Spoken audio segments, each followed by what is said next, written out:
a tale of danger, lust, and greed, about the man who haunts the hollow. Of the rider no one sees. Now shield the children, calm the widow, shelter those who faint of heart. This tale is gruesome, strained, and frightening. We'll begin well. The American Revolution, Sleepy Hollow, New York, 1780. From the start. Upstage, a cabin smolders. Downstage, a young Hessian soldier holds the child of his enemy. The child's mother kneels before him, weeping. Captain Baltus Van Tassel stands helplessly nearby. Baltus's wife, a very pregnant Johanna Van Tassel, arrives, followed closely by Matthias, a fellow patriot soldier. Both freeze on sight. Oh God! Matthias, he has her baby! Johanna grabs Matthias's axe and lunges at the Hessian. The child's mother cries out. Johanna, no! Johanna chops off the Hessian soldier's head. The child's mother catches the Hessian as he falls with the child still wrapped in his arms. The Hessian spirit leaves his body. He is horrified to see his own bloody, decapitated corpse. The mother's child struggles free from the Hessian's weight. Baltus quickly untangles her child from the Hessian's arms and sees the baby is safely wrapped in the Hessian's jacket. Matthias also realizes the Hessian is actually saving the baby. Baltus rests the baby in the mother's arms. Johanna feels bitter vindication for rescuing her best friend's child. The Hessian spirit rages at his unjust death. His shrieks of desperate agony turn cold the souls of the living. A gust of wind, A flash of lightning, the Hessian rises from the dead. The mother gathers up her baby and bolts into the trees. The Hessian's rage transforms his human spirit into the vengeful ghost of the headless horseman. The horseman rears his hand extending as he summons forth his head. The horseman summons his decapitated head into his hand and crushes it. He opens his hand. A crackle of purple flames rise orb-like over his palm. The Hessian turns towards Johanna. The hollows filled with ghostly torment of soul, forever bound in hell, unable to fulfill his penance, so on earth he's forced to dwell. A warning gunshot echoes. Baltus points his pistol at the horseman. You've stolen quite enough from me this night. You have taken my captain. You will not take my wife as well. The horseman hurls a fireball at Baltus. A nearby tree explodes in flames, throwing Baltus to the ground. Baltus! The horseman turns back to Johanna. Johanna, run! A sudden contraction racks Johanna with crippling pain. A fresh fireball ignites into wicked intent. Baltus blinks hard and silently whispers. Please forgive me, Brom. Baltus scoops up his axe and throws himself into the path of the fireball. The flames grow hungry, his aim is true, a vengeance dark and wild. Matthias hurls his axe. It passes through the horseman and into a tree. The fireball hits Matthias, engulfing him in flames. No! Johanna reaches for Matthias, but grasps only empty air. Matthias's spirit leaves his body. He sees the spirit of their malicious captain, Thomas Paulding, trying to rouse the unconscious Baltus. Johanna stands to confront the horseman, but another contraction drops her to her knees. Oh God, baby! No, not now! As the horseman moves towards Johanna, the spirits of Thomas and Matthias together try to wake Baltus to save his pregnant wife. Johanna cradles her belly. No one will harm you as long as I'm near. A fresh fireball crackles wickedly. Baltus appears, scoops up his wife, and disappears into the tree line. The horseman gives chase, but upon reaching the tree line, an explosion of energy hurls him aside, changing him back into the Hessian's human spirit form. Again, the Hessian rushes the tree line. Another explosion of energy lands him hard against a tree. With dark realization, the Hessian sinks to his knees. He is trapped. He will haunt this land, he shall not rest. Ah! True things reconcile. The stage plummets into darkness, echoing the cries of a newborn child. 20 years later, Katrina Van Tassel wakes from her nightmare. Sleepy Hollow, New York, autumn 1800. Katrina opens an antique music box, and a familiar lullaby plays. An older Johanna Van Tassel rushes to her daughter's bedside. Katrina, easy now, baby. I'm here. Hush, my dear child, and never you fear. No one will harm you as long as I'm here. The phantoms that haunt you are not what they seem. Hearken my voice, child, it's only a dream. Do you believe in ghosts? Oh, in a valley so laden with spirits, it's hard to believe otherwise. And you? I want to believe. I don't know how. You do. You just don't know it yet. Perhaps once I earn your forgiveness. Katrina, forgive yourself. I strive to make you proud, but it all goes unnoticed. Only by some. The council only sees what they want to see. Most people do until they are offered an alternate vision. Mother, tomorrow, will I be enough? You have always been enough. I miss you. I'm so sorry. You've a power that's calling, so you mustn't despair. When the shadows come calling, you need only look there. A knock startles Katrina, and the music box falls to the floor. Her father, an older Baltus Van Tassel, enters and walks right through Johanna. Katrina, are you all right? I thought I heard... No, Father. It was all just a dream. I can fix this. Yes, Father, you can. But will you? I meant the music box. We both know the council will follow your lead tomorrow. You said if... I said if... Father, I am the best candidate by far. Mother taught me well. She wanted this for me. She wanted you safe. It was her wish that one day I'd fill her council seat. She gave everything for this. She gave too much. But you're right, Katrina. I did say if, and if those conditions are met, you can hold me to that promise. It's all fixed. Thank you. Good night, Katrina. Good night. My spirit is with you. You've known from the start. And you'll always be safe, for I live in your heart.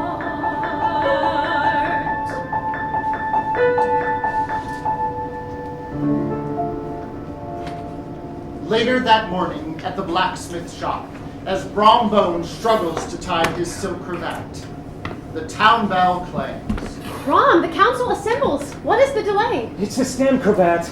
Come, open the door and let me do it. We mustn't be late. You like it? It is a good fit. You clean up well, blacksmith. You could pass as a proper schoolmaster. Do I look the role of a gentleman? Well, looks can be deceiving. All your father's ever wanted in a son-in-law. The perfect Van Tassel. Katrina finishes tying Brom's cravat. Her fingers linger on his chest. The town bell clangs. It is time. Now you must be vigilant, Brom, if you're to sway the council. Do you remember the catechisms? They will call on those. And the teachings of Cotton Matherson. You, my dear, are relentless. If I am picked to be the schoolmaster, it'll be by your doing. Without you, I am just a Perfect. Brom, you've worked hard. You deserve this. Feel that? The breeze rises from the west. Good fortune shall smile upon this day, you'll see. My father will come through. For both of us. Katrina, I know how much you hope to be the new bookkeeper, but your faith in your father He might is be... well placed. I've worked diligently to prove my competence. Mother was a meticulous accountant. I've learned much from her. Your skill was never in question. Father said, if Professor Ecker fails to return, the position will be mine. As you say. Brom, I need you to believe I can do this. I need to believe we can change the stars. Do you, Brom? Do I what? Do you believe in visions? Do you believe in dreams? Do you believe that shadows are not always what they seem? The memories of what I'm not, but what I long to be, will come to life if you believe in me. The town bell clangs. They enter the village common. Townsfolk tend to various tasks. The stranger, the debtor takes his due. The council brings protection. The shadows gaze on you. Mrs. Brewer, the widowed tavern owner. Well, well, long bones. Can that be you dressed so fine? A far cry from the little urchin who'd sneak pies off my sill. I'm off to vie for the schoolmaster post. Cross your fingers for me, Mother Brewer. Worry not, child. None can hold a candle to you. Your blood runs deep in this valley. Hold your head up, Brom. You're nothing to be ashamed of. Now, are you ready to go toe to toe with the council? Katrina's been helping me get ready. Ah, and you are in good hands. Katrina would die in the harness before letting you fail. No one is dying. Not this day. Do you believe redemption can heal a person's soul? Do you believe a legacy can make a person whole? To face the demons of the past, demand they set me free. I need to know that you believe in me. There's a power in the law. Its roots are deep and strong. A legacy that will never lead us wrong. Put your faith in what we cannot see, and bring us home at last, and gently ask you believe in me. Abigail breaks through the crowd. Ah, I was hoping to catch the both of you. For you, Brom, a talisman to calm your spirits. So sure I need calming? Always. This makes me think of Johanna. Remember, Katrina, your mother's used to have these bundles hanging up for us. The smell of lavender dusted the whole house. Johanna taught you well, Abby. Johanna taught me everything. And Katrina, look, is that the town ledger? Professor Ecker kept a death grip on that book when all I wanted to do was learn from it. Baltus asked me to gather it for the new bookkeeper. Should I just give it to you now? Touch wood, touch wood! Gee, 6s and 7s, Abby. I'll meet you inside, Katrina. And you, hold it together. Abigail spins her dagger absentmindedly. Do you believe in power that reaches from beyond? Do you believe that loving vows create eternal bonds? I promise to protect her, she'll never walk alone. I'll keep my word and bring her safely home. There are secrets in the hollow, and pain from those we've lost, and trusting just to bleed again is hardly worth the cost. It's safe to live in black and white, Danger lies in when your world has lost control. Gladly offer up your soul to someone who will take your fears away. The town bell clangs. Near the tavern door, Johanna watches Abigail enter. Baltus converses with the council. The spirit of Thomas Paulding stands protectively nearby. Baltus, the ledger you requested. Thank you, Abigail. Sir, about Katrina. Mr. Mayor, the contenders for schoolmaster and bookkeeper. They are all locals. Oh, I'm sorry, sir. We did as you asked and posted an advertisement in the neighboring Gazette, but You sought an outsider? just as well, nothing came of it. Desperate times, councilman. About Katrina, sir. The bang doors open. School children scamper in. Oh, good. Not again. The children run around it. Recite! The strangers they deceive, follow counsel, do not stray. We must obey! Abigail herds the children out as villagers filter in. A fortnight was time enough for Professor Ecker to return. We cannot keep delaying this. I'm astonished Professor Ecker would just up and vanish. He wouldn't. Gentlemen, we've no one here like Professor Ecker with training to take on both jobs. So we will have to divide the workload. And this list is the schoolmaster contenders, and this one lists Katrina as our only real option for bookkeeper. Expose your daughter to outliers? It's not worth the risk, Baltus. After what happened to your wife, Baltus. Gentlemen, let us first put our schoolhouse in order. Counselor, perhaps one final pull on the bell. Do you believe in wisdom to cultivate the seeds, to tell them what they need to grow and guard them from the weeds? They find if they create a storm, the rain will surely fall. But my protection can't protect them all. Final call! Final call! A man waits near the bridge leading into town. The town bell clangs and he gathers his items. You believe in others, will they believe in you? Earning trust through desperation's not an easy thing to do. Just focus on the task at hand, your eyes upon the goal. The price is small, the cost is just your soul. The birds fall silent. The man glances about, then continues into town.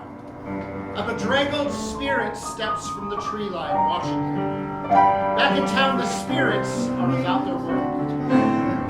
We can see the children, angels kept to see. The mist will make you doubt your very eyes. Be careful where you place your trust in whom you will believe. The blinded soul can tell the deepest lies.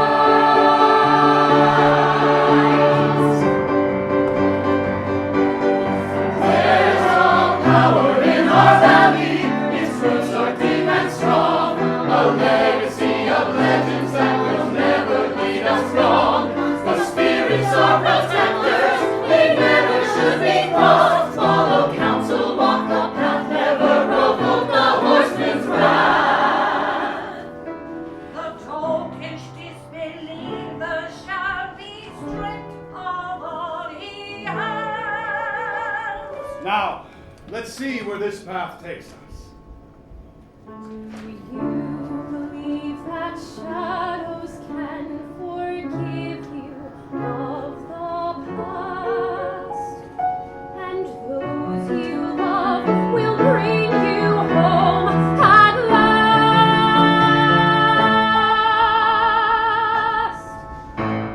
Johanna follows Katrina into the tavern.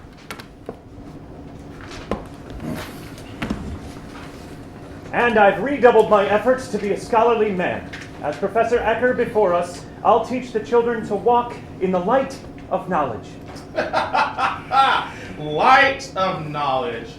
Brom, we felt the light of Professor Ecker's switch more than we felt any light of knowledge. I'll admit I bear a bruised history within the schoolhouse. Your history with Professor Ecker is legend. But, as our esteemed mayor oft states, nearly any experience is worth the price if you can but learn from it. These scars, they remind me that I can choose to be a better person, a better schoolmaster, and I will protect the children from danger, both flesh and spirit. You have my word on that. Thank you, Brom. A most convincing argument. Mr. Mayor, what say you? Brom as schoolmaster. It's an odd fit, wouldn't you say, Brom? I mean, this really isn't who you are. Not yet, but it could be. I'd like the chance to try. But why? I see. Brom, you know you are like a son to me. But until you learn to bridle your admirable yet still to be tamed free spirit, my answer remains unchanged regardless. I'll not make the same mistakes as my father. I'm nothing like him. Oh, but you are. You are, without question, my best friend's son. Counselors, as Brom's godfather, impartiality is impossible. I rescind my vote. Perhaps we should wait, Baltus. Someone with adequate training may still respond to our advertisement. We've no interest in hiring an outlier. Brom's a fine choice. And Professor Ecker may yet return. Another week's time may be prudent. The door bangs open. The rambunctious kids enter again. Or perhaps not. Enough! This tomfoolery can extend no longer. A decision must be made today. These urchins lack the discipline of a firm schoolmaster. An empty mind is the devil's playground. To order! Counselors, the time for a decision has come. Very well, Mayor Van Tassel. Gentlemen, your tallies, please. Gentlemen, we shall now move to confirm our schoolmaster and invite him to join us as our newest council member. All in favor of electing Brom Bones? The door again bangs open. An auspicious stranger enters. Thomas moves protectively towards Baltus. Gentle sirs, I seek your mayor, Mr. Mayor Baltus Van Tassel. Please forgive, sir, but we are presently engaged. Perhaps you could return at a later time. No, I could not. Thomas places a hand of warning on Baltus's shoulder. Respectfully, sir. It would only be but a moment. As it is, I haven't a moment to give. It is prudent that I speak with the Mayor Baltus Van Tassel now. Oh, God. Outlier, did you not hear? Leave now. Come back later. Shades, gentlemen, let us continue. Hold now. Sir, you've our advertisement. Are you here for the position? Right. Well, welcome to Sleepy Hollow, sir. I am the man you seek, Mr. Mayor Baltus Van Tassel. Thank you, sir. I am glad cordiality is not completely lost in this valley. These are my credentials. I come from up north, where I schooled at the prestigious Yale College. Thomas watches intently as his best friend interrogates the outlier. Yale, you say? I had a close friend who schooled there, but sadly he is no longer here to corroborate your story. But as you can see, my paperwork is in order. Indeed. So, you seek our... bookkeeping position. That is why I'm here. I am sorry, sir, but you have been misinformed. The bookkeeping position is not available. And you are? Not to be trifled with. The bookkeeping position has already been promised. Isn't that right, Mr. Mayor Baltus Van Tassel? But the advertisement from the Gazette clearly states... Advertisement? Can I? In addition to the schoolmaster position, a scholarly gentleman is sought to render accounts for Sleepy Hollow proper. Contact Mayor Baltus Van Tassel, Esquire, Sleepy Hollow, New York. Dated not a week ago. Sir, Yale or no, you are in fact an outlier and are therefore disqualified. We are not so desperate as to vilify our own traditions and summon the wrath of the horsemen. The horseman? Baltus, we really should consider his application. We agree. Oh, who exactly agreed? How could you even consider this? One of our oath. Can we not learn from our past mistakes? Katrina. Mr. Mayor! Excuse me. Is your bookkeeper position available? If not, I'll be on my way. Yes. No! You must trust my judgment, Katrina. I am sorry, but the conditions have changed. Please be seated. Please, continue. Well, as I said, at Yale College up north, I made my mark in accounting. But here, you've a secondary certificate in education. Well, yes. My mother was a school teacher, I suppose in homage to her. So you have doublet training as both a teacher and an accountant. Well, teaching is more an alternative in times of lean. Bookkeeping is my forte. These documents attest that I am what I see. You seem a puffed-up weathercock. Baltus, you can't seriously be considering this guy. Oh, Lord, you are. Sir, your integrity rings true. We therefore offer you the position of bookkeeper, but only in conjunction with your acceptance of schoolmaster. Baltus, no!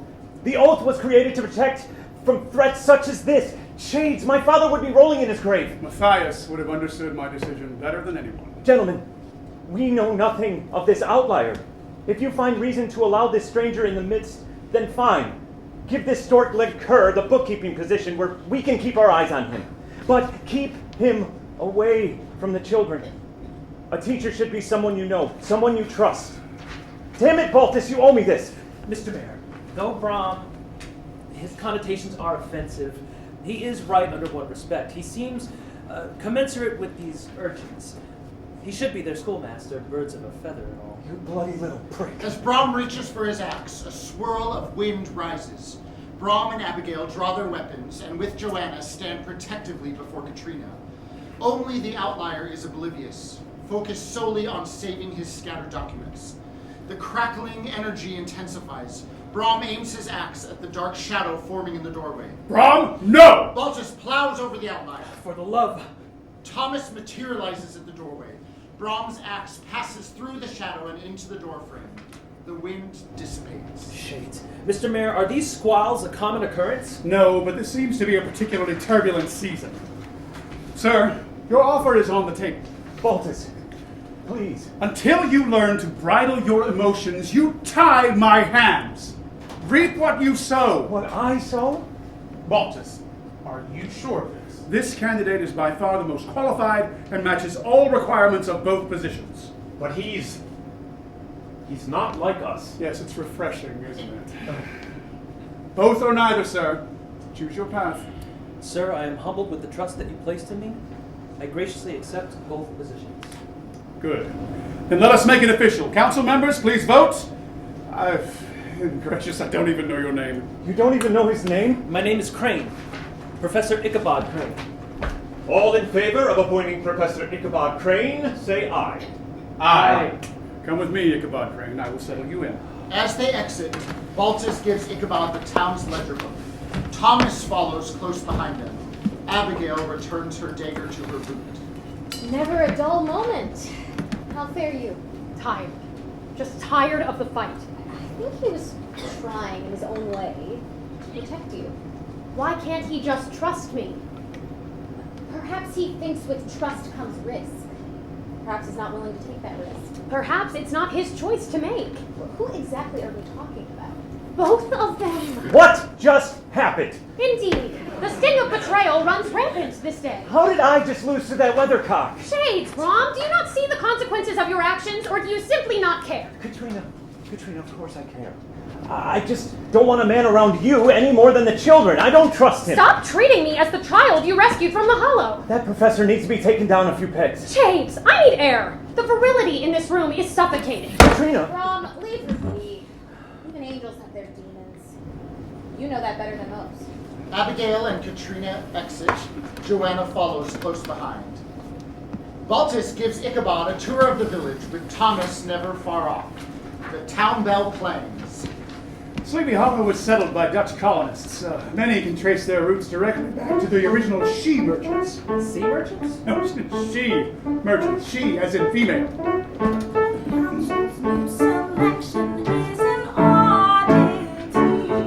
An outlier walks among us. The brazen choice to me. Women settlers. The Dutch valued balance betwixt women and men.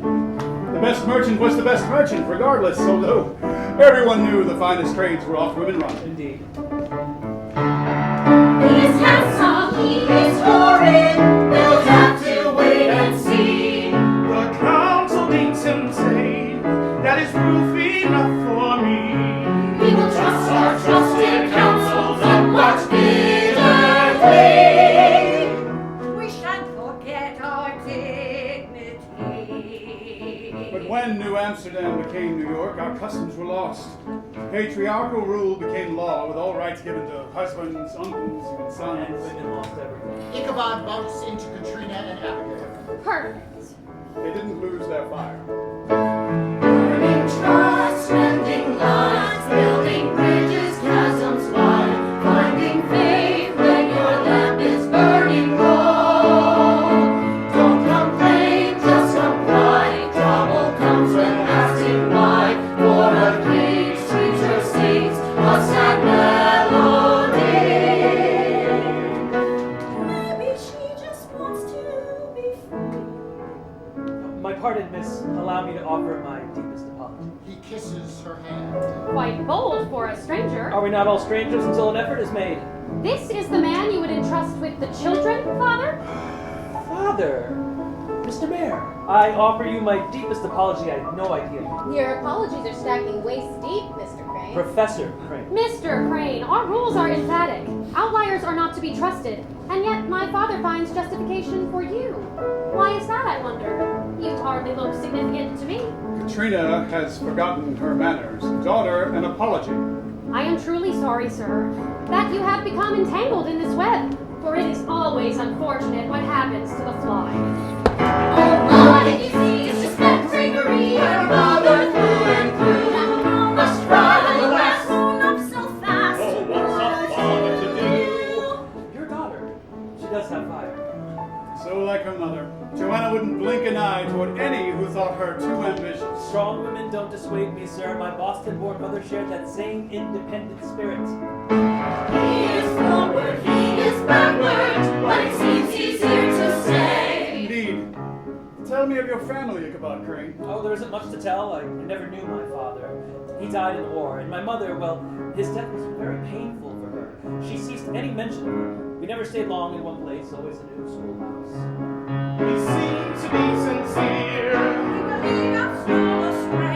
You must be proud of your daughter, sir. Her caution shows wisdom, her tongue shows wit. Forgive her, Ichabod, for it is me she is truly angry with.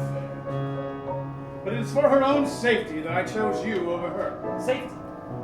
Is there some danger that I should be aware of? Burning trust, spending lives, building bridges, castles wide, finding faith when you face the darkest fall. Keep your eye on the goal, do your best to keep control. Break the curse, right the wrongs, run the gauntlet through. Our hope and our salvation lie with you. Well met, stranger. You've come on a most eventful morning. Caused quite a turn of events. I especially appreciate your vote of confidence, Baltus. I have told you time and again, Brom, you must learn to bridle that rash behavior, for the consequences can be... The consequences? Do you think that I don't know the consequences? My whole life is a result of consequences. Brom... Someone indeed has their cockles in Oliver. One should show more respect for one's esteemed mayor. Professor Crane, Abraham Van Brunt. Brom Bones.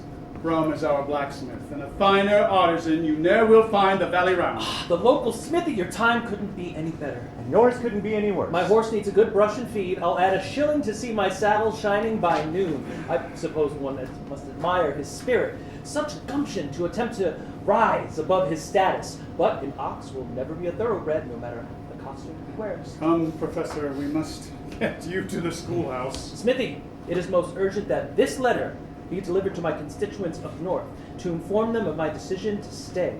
It seems you have ample time on your hands. Thomas creates a wind gust that tosses the letter.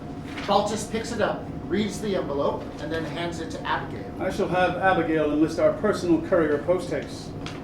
Already sealed. You were certainly confident in your hiring. Not much way in the way of competition. Brom, return to your shop. Go release your energy in a more productive way. Look sharp, Professor. I'll be watching. So, this letter lies with you. Now, once delivered, request an expedient reply. You won't forget now. I'm very good at remembering, Professor Crane. I've written the address here, or perhaps you are unlearned? Infirmary of New Haven, Yale College, 14th block, Building C. A proper Dutch household values education for all. Abigail, once his letter is en route, please gather Katrina home. We must prepare for Ichabod's arrival on the morrow, and that we may confirm your bookkeeping contract. But I am here to serve. Now then, off you go. That letter's not going to deliver itself. Is that the schoolhouse? Gesturing with one finger denotes a curse. When pointing, it's best to use the whole hand. Sir. Ichabod Crane, the traditions of Sleepy Hollow lie like a drowsy influence over our valley. Take heed. Conformity will keep you safe. Pat, please. Thomas follows Baltus and Ichabod inside the schoolhouse. Burning trust, bending lines, building bridges, caverns wide, facing phantoms and fears.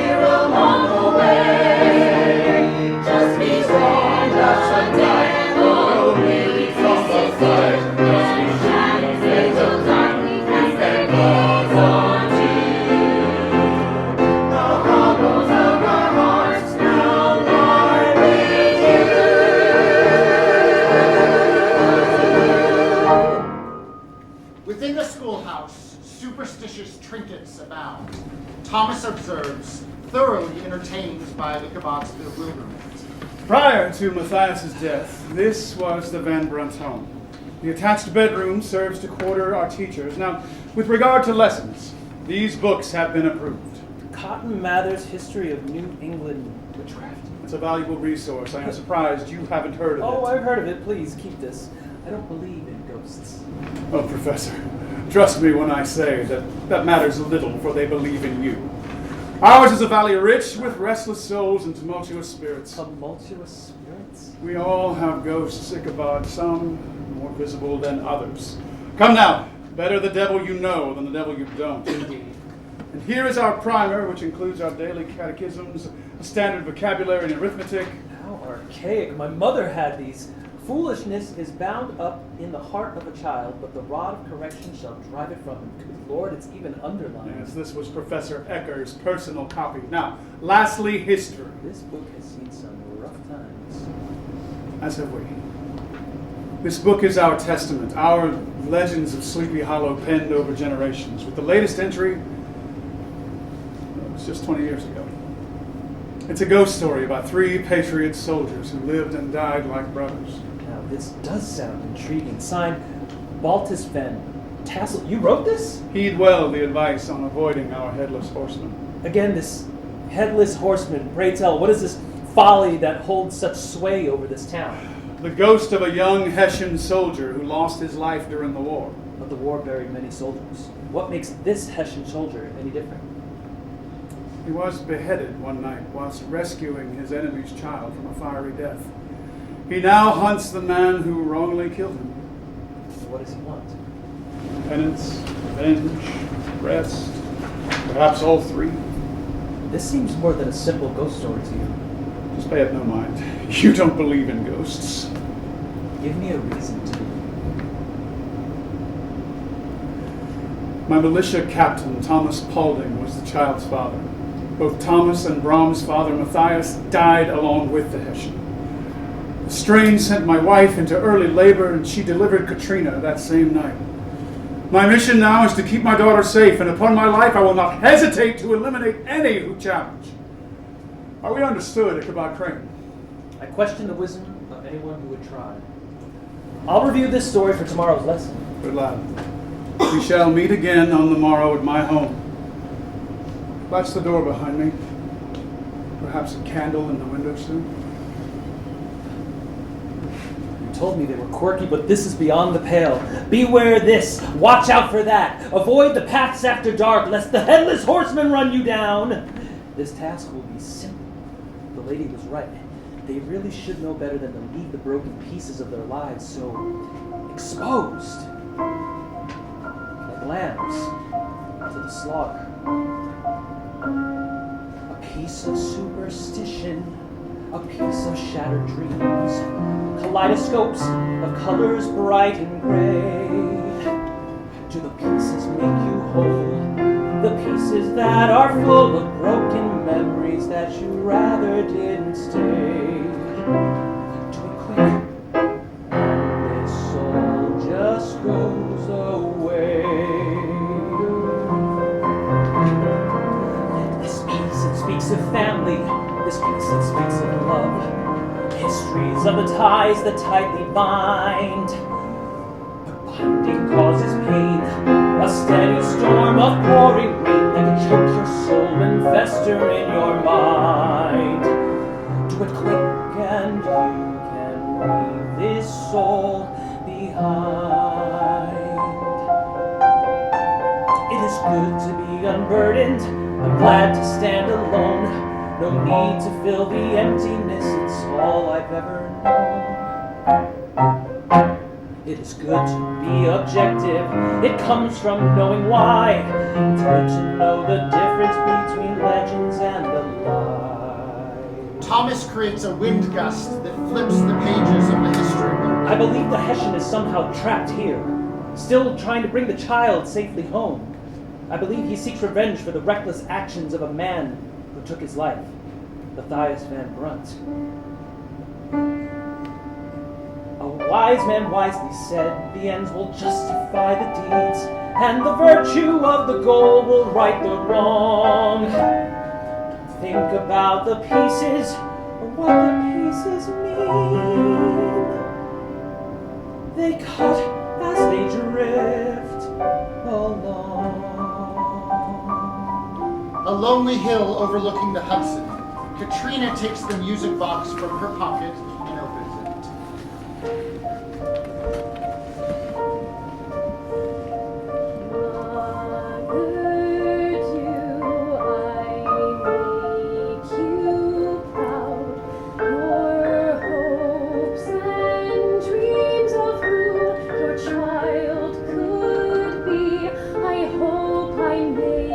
Darkness calls, don't listen.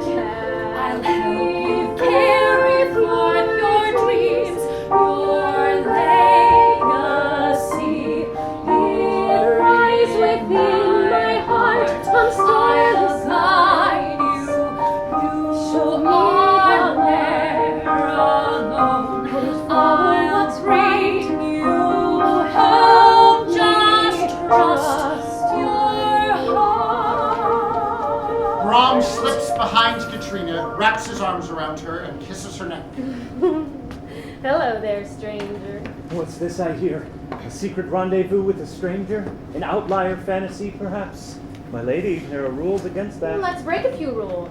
Come, stranger. Whisper forbidden words in my ear. And what words would you have me say?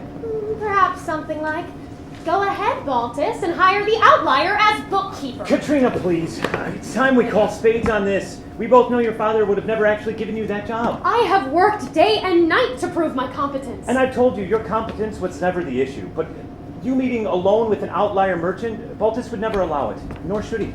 And why is that? Darling, any man worth his salt couldn't help but be, at very least, distracted. I can take care of myself. Your mother thought the same. That's not fair. Shades, Katrina. I'll never understand why you can't embrace your privileged life. I know if I was born the son of Baltus Van Tassel. Sons are allowed the luxury of choices. As are Van Tassels. Looks as if we both have our burdens to bear. Brom, I've been thinking, what if we could start afresh? I've heard rumors of a new frontier. What if Leave the hollow? Your home? Katrina. Brom, I'm drowning. The more I try to be what everyone wants me to be, the more I lose who I am. I need to escape before I vanish completely. What a pair we make. I fight to join your world as fiercely as you fight to be free of it. But Katrina, that's just not the cloth we're cut from. I admire your spirit, I always have, but between Abby and a house full of help, I don't think you know how to be alone. You think I need you? I think we need each other. Here. I was going to save this for later, but Brom places a beautiful antique bracelet on her wrist. it's rare to find craftsmanship like this, you see. The diamonds and sapphires are masterfully inlaid within the silver, a token of my promise to you. Brom, this is costly. How did you... My journeys up north have been fruitful. With the extra work I've found, I'll soon have enough money to prove my worth to Baltus. And to you. You don't need to prove anything. Don't I? Perhaps Father still sees that rough and tumble boy he rescued. But he doesn't know who you are. Not as I do. As I know you. And I know I do. Kindred souls go walking hand in heart. There's no need for speaking. If my soul you're seeking, look inside, we're ne'er apart. For knowing you makes my dreams come true. In your eyes, I see a lifetime friend. Feel my spirit soaring, my heart imploring, my love transcends. Brom hands Katrina a dandelion that counts the drifting seeds. 1, 2, 3, 4. Oh, gracious, make it stop. 5, 6. Oh, we shall have 6 children. Oh, with your beautiful eyes and my devilish charm. You do clean up well. The world is ours for the taking. In your eyes, I feel emotions never felt before. Just trust in me, I'll keep you safe. You're lost no more. So take my heart. So take my hand, I give you willingly and keep it safe from harm. You're safe with me, my friend, my joy, my everything. I know that I know you.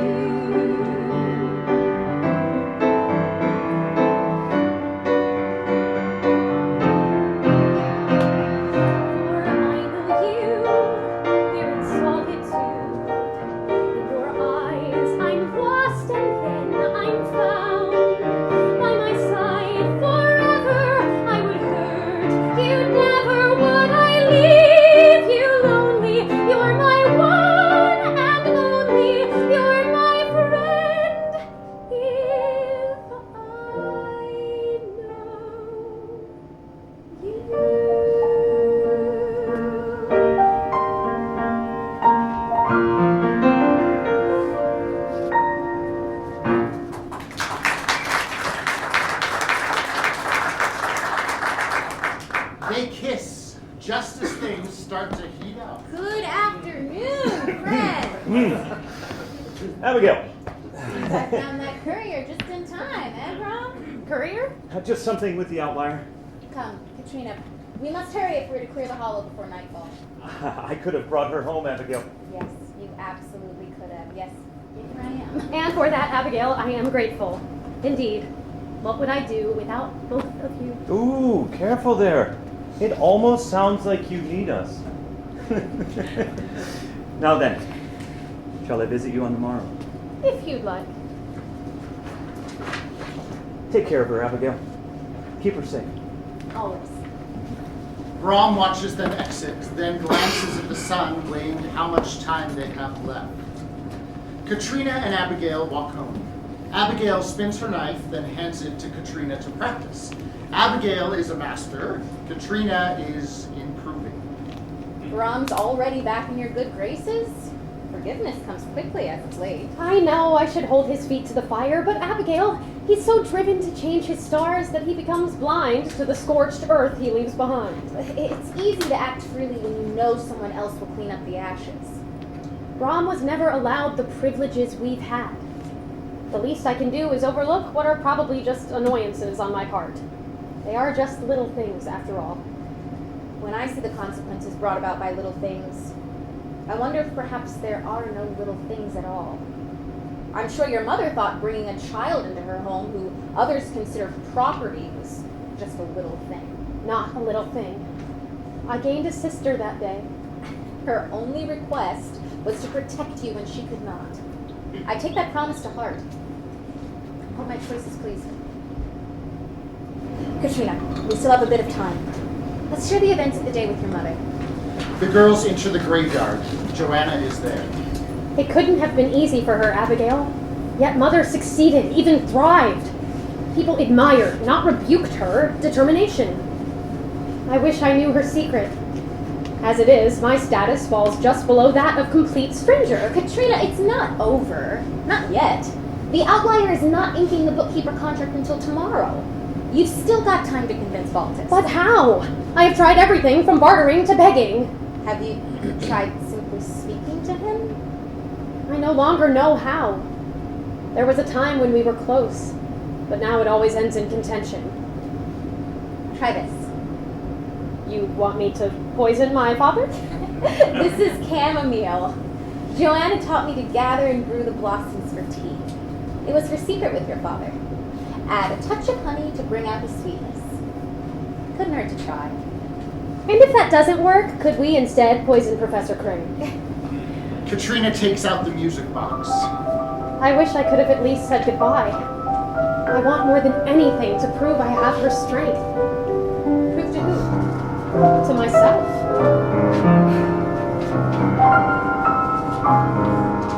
I know you are doubting, the darkness is strong, but draw from the courage and words of her song will vanquish their tauntings. Believe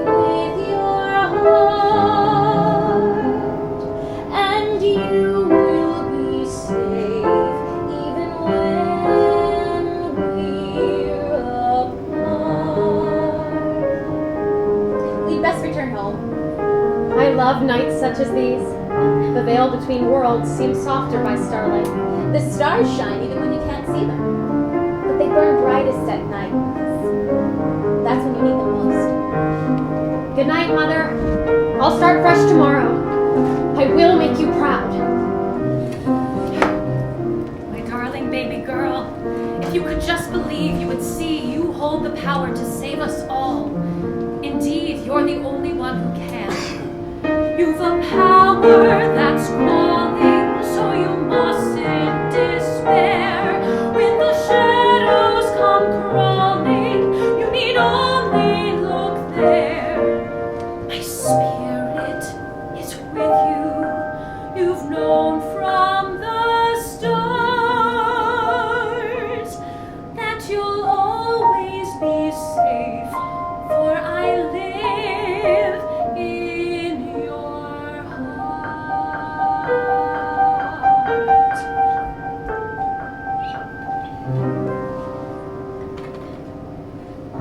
The following morning, Ichabod stands at the schoolhouse door, ringing a bell. Students scurry past. Mama says the ringing of the bell frightens demons away. Oh, then why is he still here? My name is Professor Ichabod Crane. You will heretofore address me as such. Mr. Professor Crane, sir, Mother bid I give you these flowers.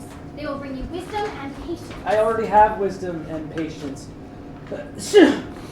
And now a reactivity to ragweed. Return these to your seat and take this with you. Now, can someone tell me Professor Ecker's order of the day? How do we start? A catechism, perhaps? Oh, we recite the oath, Professor Ichabod, sir. That sounds lovely. I would very much like to hear this oath.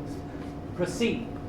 In homage to our worthy dead, we solemnly agree to be noble in their stead and keep the rules three. There are 3 rules. Bad things happen in threes, Professor Crane. If we obey these rules, we will be safe. Safe from harm. First rule, to question rule number 1 will only bring disgrace. And that rule is? Always follow counsel and always know your place. Know my place. Yes, Professor Crane. Rule number 2. It's of you and people like you. People like me. People not like us. Second, shun the stranger. Do not allow him in. He brings destruction in his wake, both with sick and sin. Third is of traditions. Respect the lore of old. The shadows they are watching are consequence foretold. Well, let's never do that again. But we must recite the oath thrice daily. Must they all be recited here? Brom thought it best. The oath brings protection. Of course he did. Brom leans casually in the doorway. For how long is anybody's guess? Don't look to gift horse in the mouth, Professor. After all, you need protection the most. And he doth appear. Why are you here, blacksmith? Well, I was wondering the same about you. Mr. Van Brunt, I am in the middle of teaching a lesson. Oh, Professor, don't get your back up. I only wonder out of concern for you. We don't want another professor vanishing in the night. What makes you so sure I need protection? Well, you are bookkeeper number 3. That's unfortunate. You could go now, Mr. Van Brunt. Take your threats and foolish ghost stories with you. Tell me, Professor, who's the greater fool? He who tells the tale, or he who refuses to hear it? Outside, the wind moves leaves about. We hear a low electric hum. Listen, blacksmith, I wish you no harm. Oh, well, that's a huge relief. But this is my classroom. Shun the stranger. Do not allow him in. I will run it as I see fit. He brings destruction in his way. You leave me no choice. Ichabod grabs Ecker's whipping switch from the wall. You will leave my classroom now. Brom grabs the switch and pins Ichabod face first onto the desk. Or you'll what? Brom, the children. Good Lord, Brom! Abigal, what an unexpected pleasure. Mayor Van Tassel bid me deliver these ledgers to Professor Crane. May I please do that, Brom? Brom releases Ichabod. Bloody hell. Is he always this crazed? Mayor Van Tassel asks that you study these ledgers before your meeting with him this afternoon. Mr. Van Brunt, you're needed in town. You should come with me, now. Yes. I will be along shortly. Brom, no. He's not worth it. Use this switch for anything other than swatting flies, Professor? And the shadows, they are watching. Your consequence foretold. Miss, Abigail. What? Is he always this crazed? Fierce, and yes. It runs in his blood. Abigail, my letter. You did send it off yesterday. I was expecting a reply upon the courier's return. Perhaps you overestimate your importance. But will you let me know when it arrives, please? You won't forget. I am very good at remembering, Professor Crane. The hollow. Abigail, hearing a branch snap, whips around and draws her dagger. It spins expertly in her hand as she shoves the culprit up against the nearby tree, bringing the blade inches from his neck. Jesus, Abby, stand down. It's only me. I swear you're a tinderbox lately. Me? That's the second time in as many days that you've exploded with that outlier. Well, I can't figure what it is about him, but he's so troublesome. We may be a little out of the frying pan into the fire with this one. Well, this may shed some light. Abigail gives Brom Ichabod's letter. How did you get your hands on this letter? I'm a girl of many secrets. Not from me, I hope. Having secured employment, will send balance soon. Urgently awaiting further instructions. And the reply? On the back. Have you read this? Brom, there's more. What is it, Abby? Back there, something happened. Brom, I saw him. Outside the schoolhouse, I literally saw the horseman. He appeared not as a demon, but as a man. A boy, really. I know you're good at sensing these things, Abby, but I know what I saw. And you would have seen it too if you'd not been so consumed with that outlier. You don't believe me? No, I believe you. Abby, this letter had me wondering, but now I'm sure of it. It's the outlier. It has to be. Brom, it's time we tell Katrina the truth about the horseman. Tell her? By not knowing, she's in greater danger than what we're protecting her from. Hold now. By not... This is what Johanna wanted, Brom. Jesus, Abigail. Just how ignorant are you? What did you just say? I said, I need you to be smarter than this. Cripes, Abigail, I can't believe you would put me on the racks like this. This is not about you, Brom. This is about both of us. If Katrina learns we've kept this from her, we'll lose her anyway. Are you willing to take that risk? I thought not. The outlier is making us both crazy. I'm putting an end to this. Tell Katrina I shan't be joining her at the manor.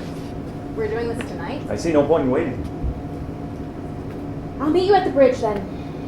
This time it may take both of us to make the outlier turn tail. No. Tonight your skills are needed at the manor. Prepare the professor for me. Whisper the wraths of the hollow and the dangers of straying from the path. Can I count on you for this? I'll need that letter back. And don't ever call me ignorant again. I'm sorry. I'm sorry. I didn't mean it. But don't fret, Abby. We'll tell her soon enough. But we did promise to keep Katrina safe. Even if that means protecting her from herself. We see protection differently, Ron. At the manor, Katrina sits at a desk strewed with maps and documents. A domestic servant brings more books. Johanna watches nearby. Thank you, Anne. When is Professor Crane set to arrive? In near a quarter hour's time, miss. Are you ready? We'll find out soon enough. Has Abigail returned? I don't believe so. What could be keeping her? With the winds rising and the hunter's moon in shadow, I expect both her and your father to be home soon. Katrina! Shall I bring some tea? In here, Father. Chamomile, please, with a touch of honey. You're more of your mother's likeness with each passing day, Miss Katrina. I cross my fingers for you. Baltus enters carrying some old books. Thomas follows with a smile and a nod to Johanna. Goodness, Katrina, what is all of this? Oh, nothing of consequence, Father. But you look like the cat with the canary. What secrets do you hold? Do you recognize these? Mother's old journals. I was at the docks gathering items for Ichabod when I found them. I thought you might enjoy looking at them. Oh, yes, Father, thank you. Your mother kept notes on everything from running the business to personal thoughts, see? My beloved daughter, my greatest wish is to give you hope and a future. October 3rd, 1780. It's the day you were born, our miracle child, Whose birth almost killed her. who gave her the fire to heal to ensure you and Brom were properly raised. Mother always had a fierce determination with Brom. She said she owed it to his father. Katrina, the war was hell, but through it, your mother and I found our closest friends. You see this sketch? The woman with the baby is Constance Paulding, Thomas's wife. And with her, that's your mother. They look so happy. Mother was huge. This would have been just prior to your birth. Those two were so eager for the day their babies would meet. And this? That's Brom, asleep in Matthias's arms. His children did not know they were about to lose their fathers. My darling husband, have patience with Brom. Remember the words of Constance. Anger is just the protective guardian of sorrow. Brom always was spirited. After Matthias died, your mother was determined to raise him, but your birth was very taxing. I couldn't risk losing her. That's why Brom was sent to apprentice with the blacksmith. It's an impossible choice. Do you think you made the right choice? The right choice for who? Father, about yesterday. Katrina, I need you to trust my decisions. You asked me to trust you, yet you won't trust me. This way, Professor, to the study. It's You are not expected. you I don't trust. It's everyone else. Pardon me. Am I interrupting? No, Ichabod, we are just finished. Please excuse us, Katrina. Father, I must first beg forgiveness from Professor Crane for my unacceptable behavior. Professor Crane, I would that you accept my olive branch. A new broom sweeps clean. May I offer you honey with your tea? Yes, I suppose honey would be nice. Baltus, your daughter is a wonderful hostess. Yes, she certainly seems to be. Professor Crane, you'll see there's much I can help you with. In what way, Miss Van Tassel?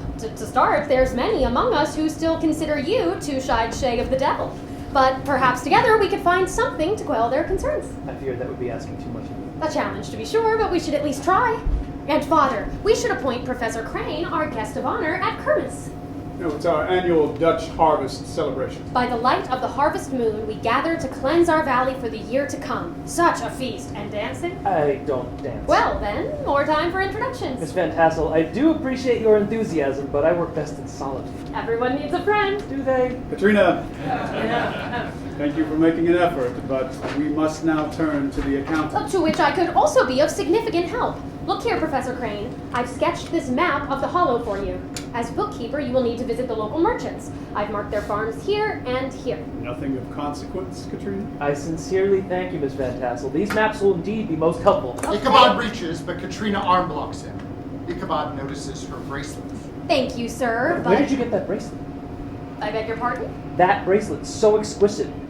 Very unique. Where did it come from? Yes, Katrina, where did that bracelet come from? From Brom, Father. A token of his promise to protect me. Would you like to meet Brom, Mr. Crane? He'll be arriving soon. The blacksmith is coming here. Brom has been like family since childhood. Right. Well, I should be about my business. I'll just take these with me. No, sir. The maps come with me. We are a package deal. Both or neither? Clearly you are your father's daughter.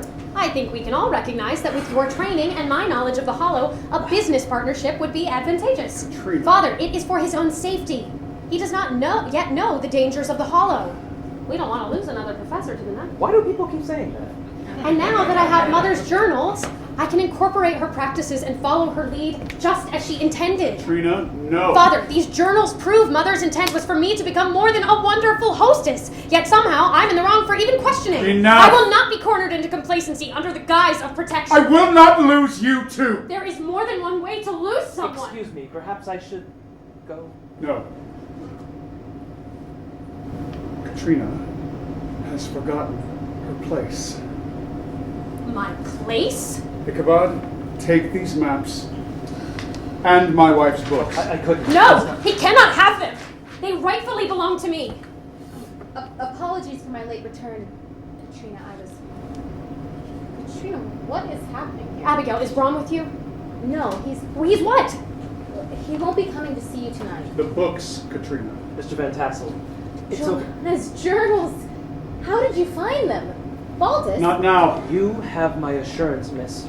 I will handle your books with the utmost care. Father, do not force my hand. I cannot continue like this. Abigail, please collect the books from Katrina and escort her to her room. This conversation is finished. Be it so. You've made your choice. Now I shall make mine. Katrina rushes out the door with Johanna following. Let her go. Baltus. Ichabod, it's best you return to the schoolhouse now. Now here, take these, but take care. They are indeed precious. Return on the morrow, we'll begin again. Abigail, please see Professor Crane out.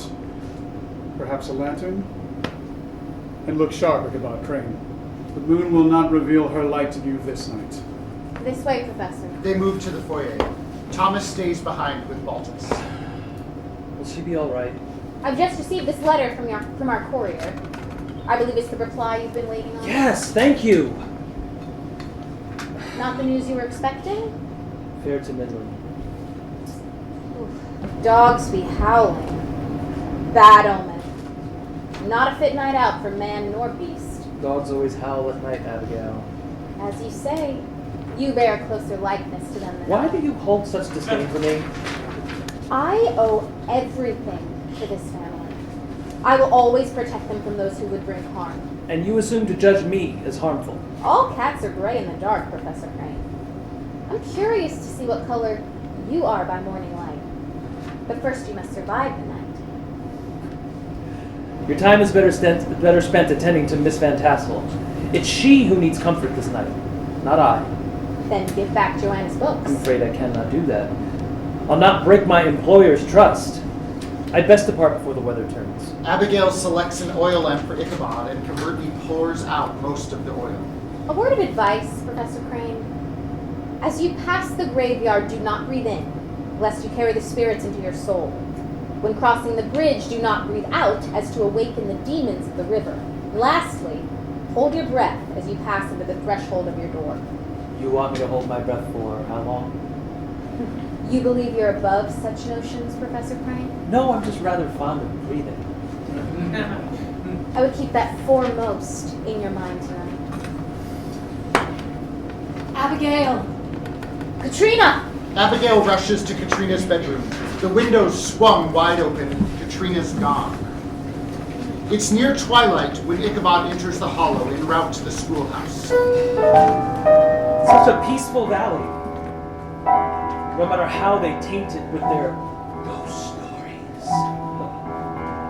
Superstitions, spectral visions, things that prowl in the night. As a scholared man, I can understand that they're unenlightened. Dogs will howl, cats they will prowl, and the wind is going to scream. Once you've seen the light, you won't fear the night. It's all quite strange to me. For the tales exist to bend your mind, I'll bend it back my own way. The shadows flee progressively with morning dawn. I will help them see inconsistencies, the holes the legends leave. When lights are on, the shades withdrawn, the ghosts are free. Although I'll admit, this place would be the ideal setting for a ghost story. Admonitions of conditions will not haunt my night. For a fairy tale told in great detail can oft make one frightened. Random chills, prickly and still, padding up from close behind. It's the shadow play that will always have its way, playing tricky games within my mind. Take a long deep breath and straight ahead, no cause for deviation. The path is wide, no need to hide from things unseen.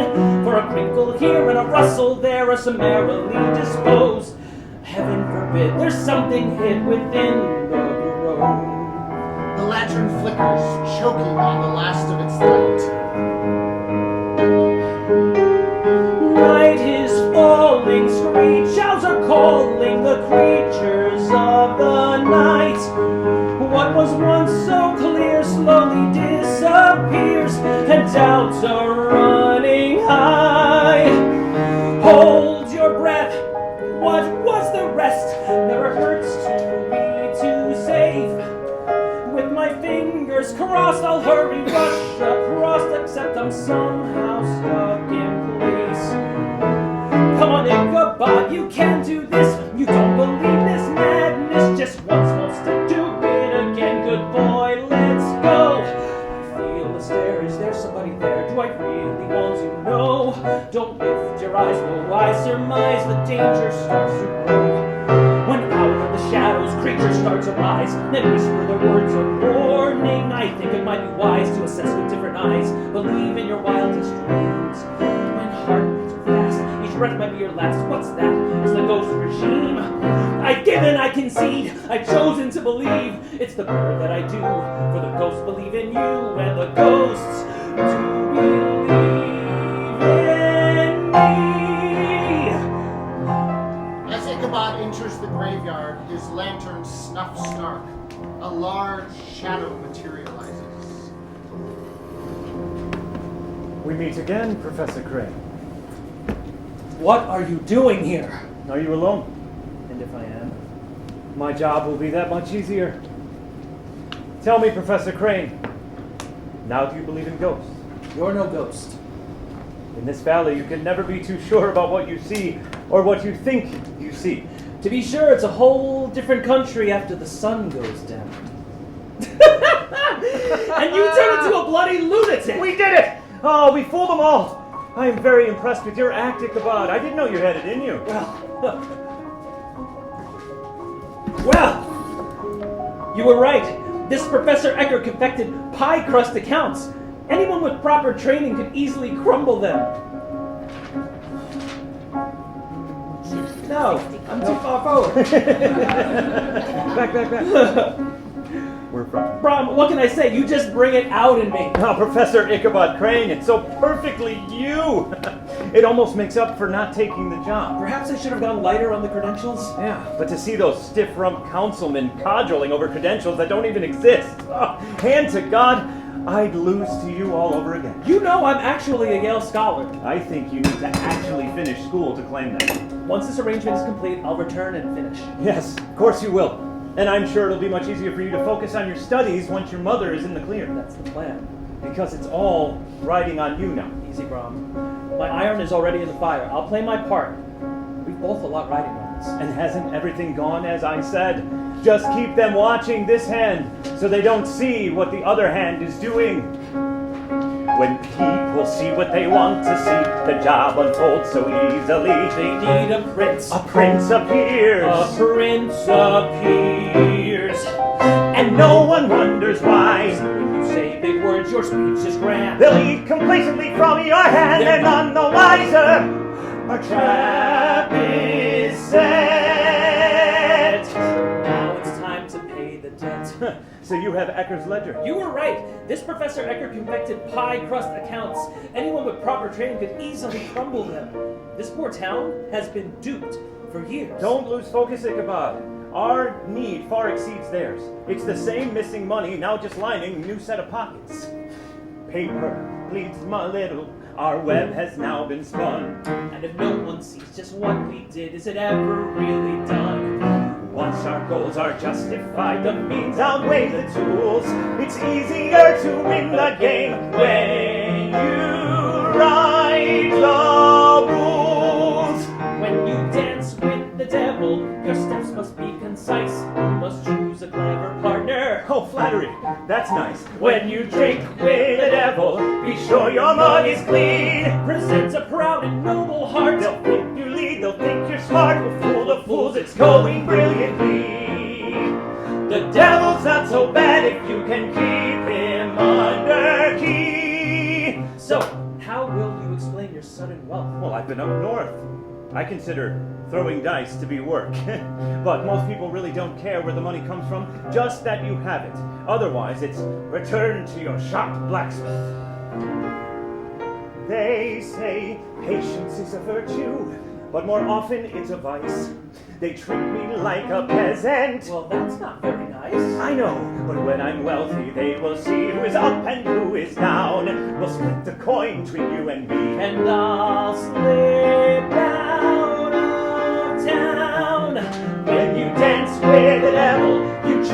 lively song. If they don't know that you swindle, then well, is it really wrong? When you drink with the devil, the lines are often gray. We'll knock them down for their own good. They'll be more humble. Well, they should. Our plan is working out so perfectly.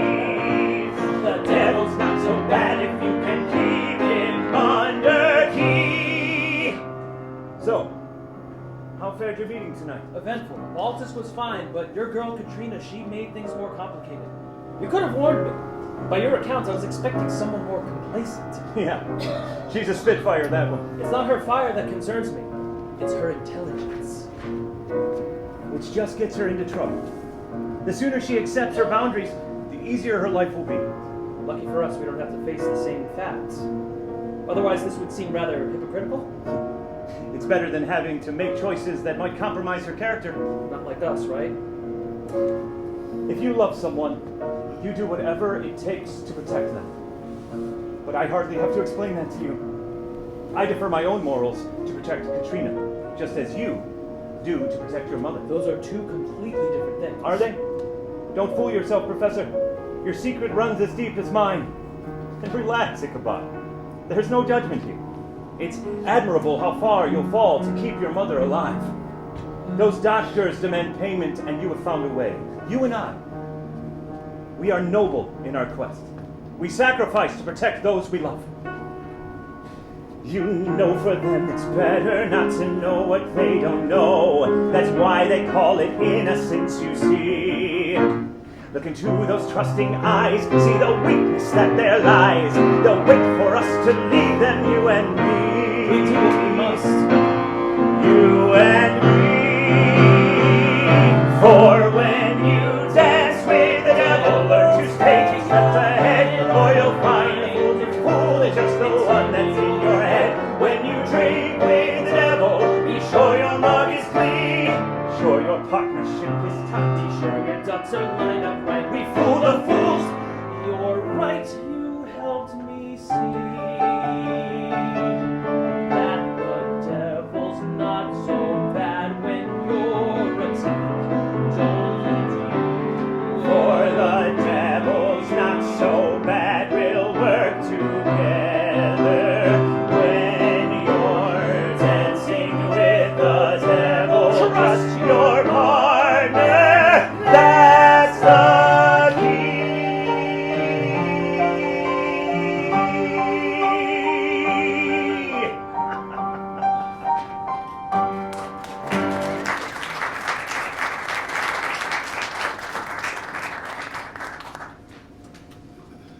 I did finally receive word from my mother's doctors today. Oh, your letter arrived? What did it say? They will continue treatment as long as payments are made. And 3 weeks will allow you enough time to curb the money that you need. Yes. Good. Then just pay my share into Ecker's ghost account. Anything left over Will be yours. I'll only take what I owe for her treatments. Very noble. And then your rents. I'll slip away in the night, just another victim of your headless horseman. I have to say, your plan is very thorough. I don't like leaving things to chance.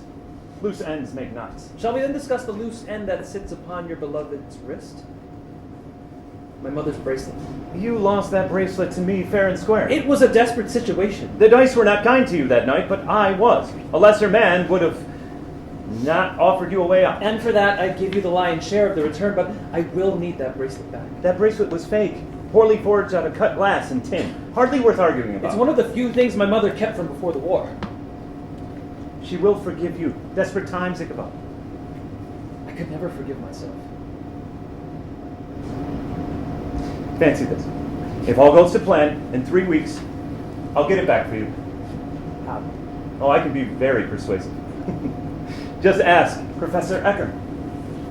About that. How did you get Professor Ecker to leave town? It seems he's not one easily persuaded. It really wasn't that hard. He always was easily spooked.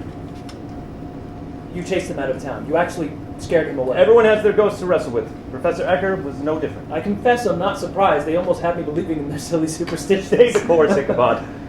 I place my trust in you. And I you. Let's dance then, you and I.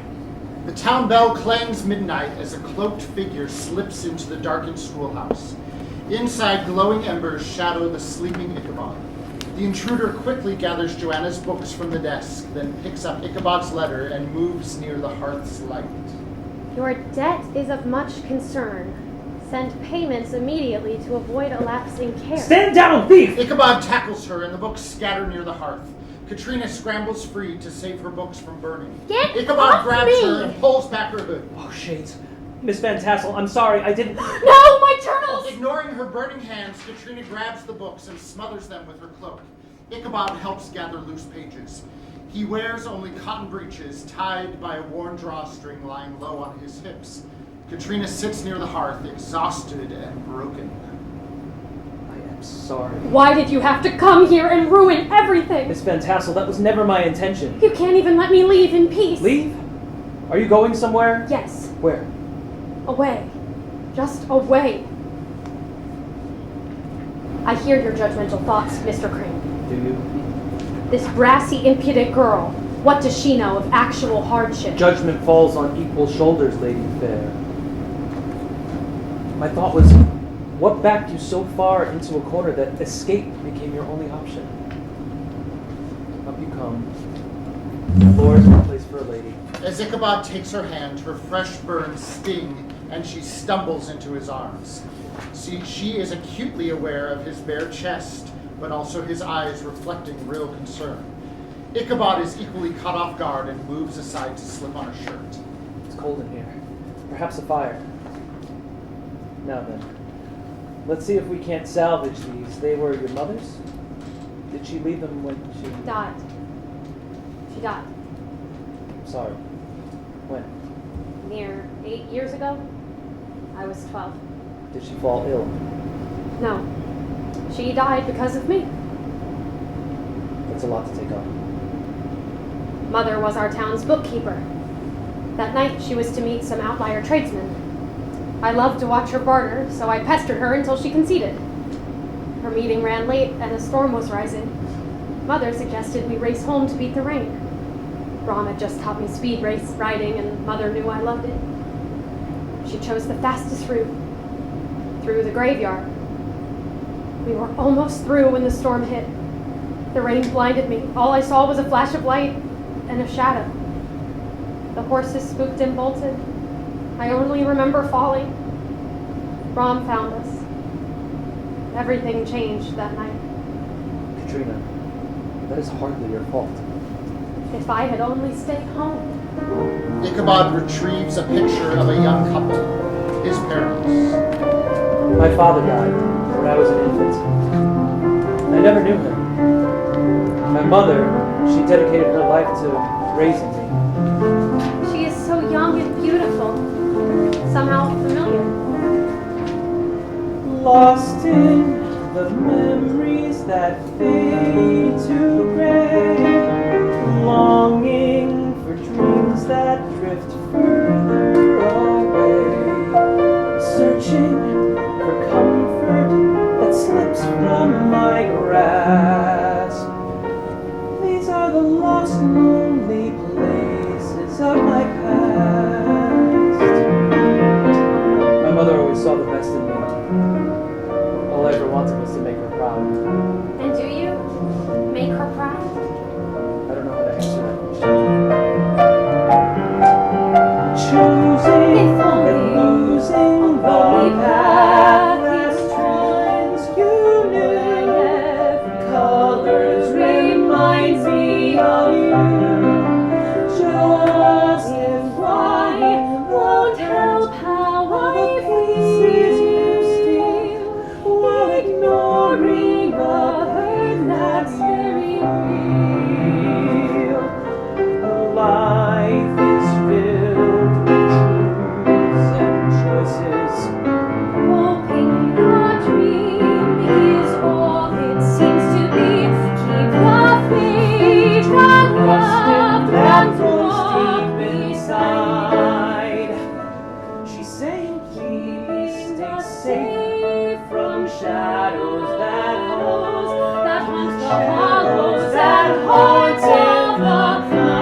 spirits?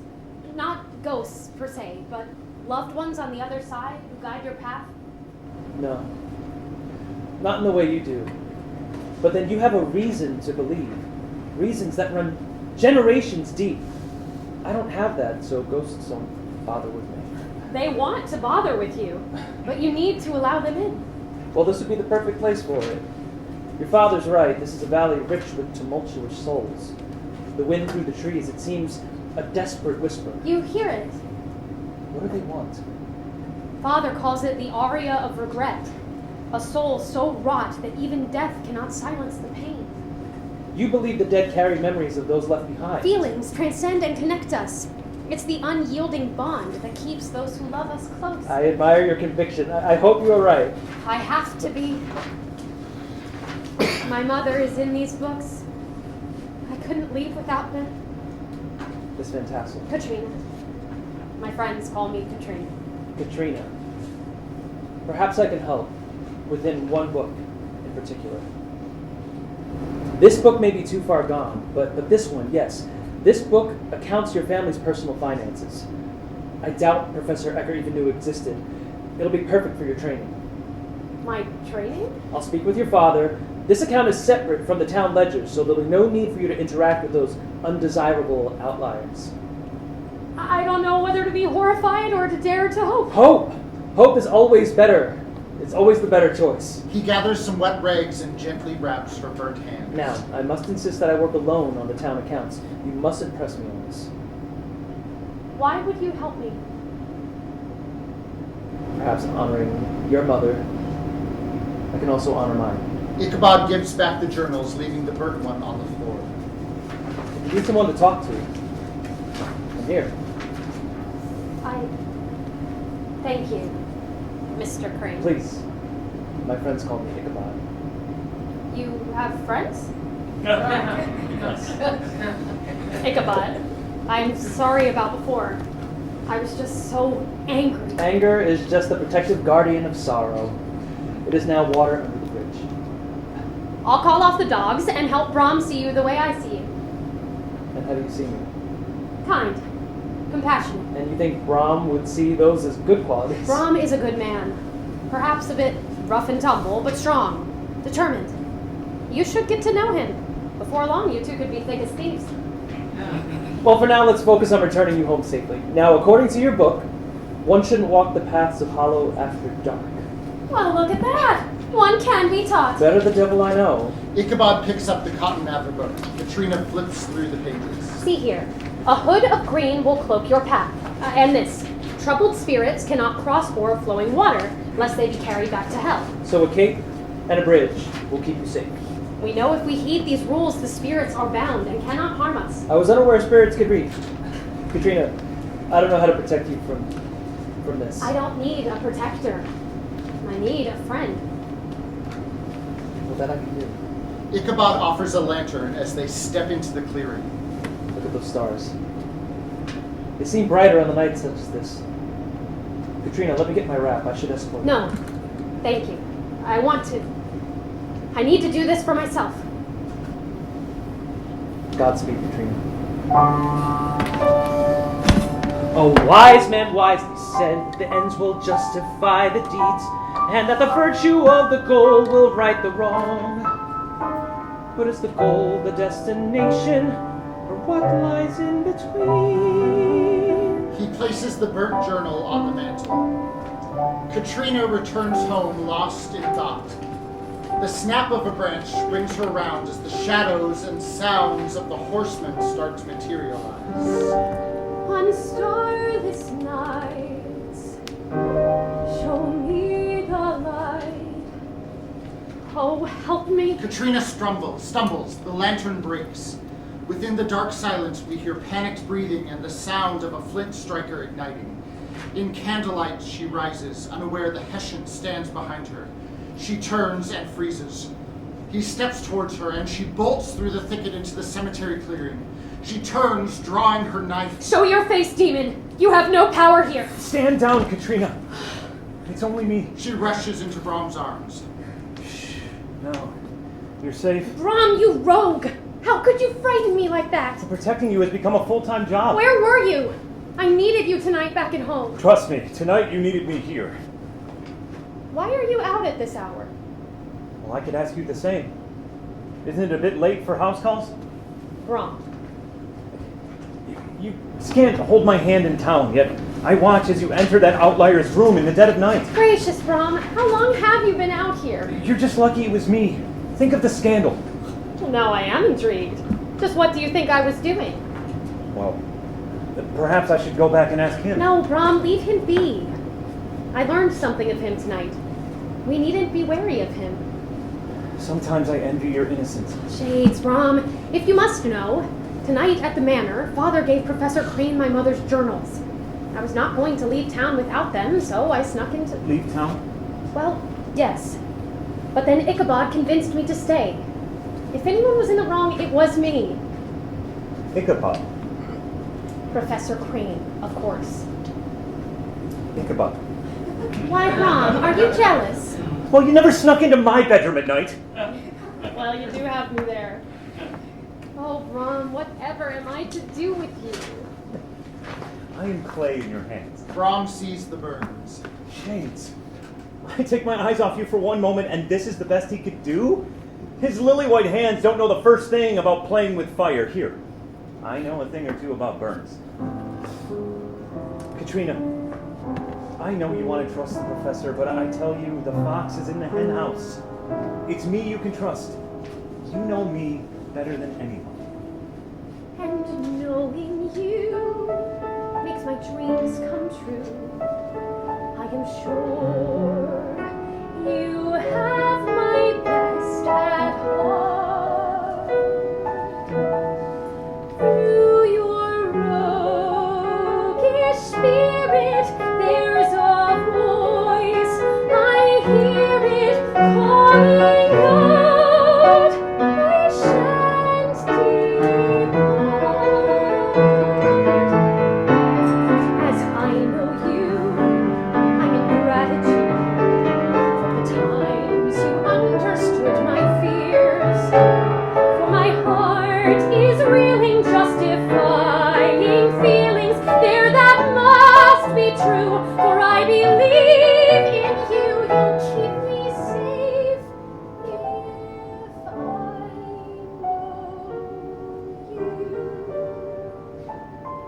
you. You lose nothing by needing me, Katrina. Come, I'll take you home. We've walked these paths together 100 times. But tonight, Brom, let me do it on my own. Katrina, I don't think It's that's not far, and you have your own path to walk. Katrina! Thank you. Katrina kisses him with all the fire and determination she's feeling, then turns and sprints down the path towards home.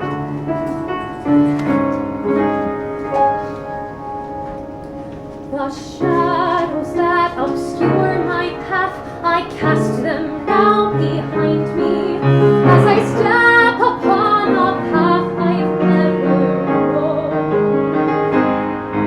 For now the light outshines the dark, the light you've helped me find, the light that now illuminates me home.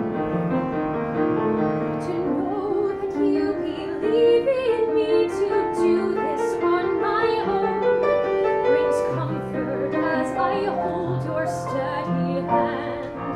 For now I know that with your love I'll never walk alone, and with your strength I'll find my own to stand, to stand. So darkness try and bring me down, don't dare hold back and think you found a child who'll run and hide when she's afraid. Embrace the fear and journey on, don't wait to act but act upon. The choices that I've made are mine to own. These choices lay the path that leads me home. Brom is in the hollow where Katrina left him. Brom, come quick. I need your help. It's Katrina. There was an argument in the window, and Brom, she's gone. Brom! Brom, she could be in real danger. Have you seen her? Yes, I've seen her. Well, where is she? She's fine. Most likely home by now. Come morning, I'm going to tell her. No, you won't. Brom, this lie. We didn't start this lie.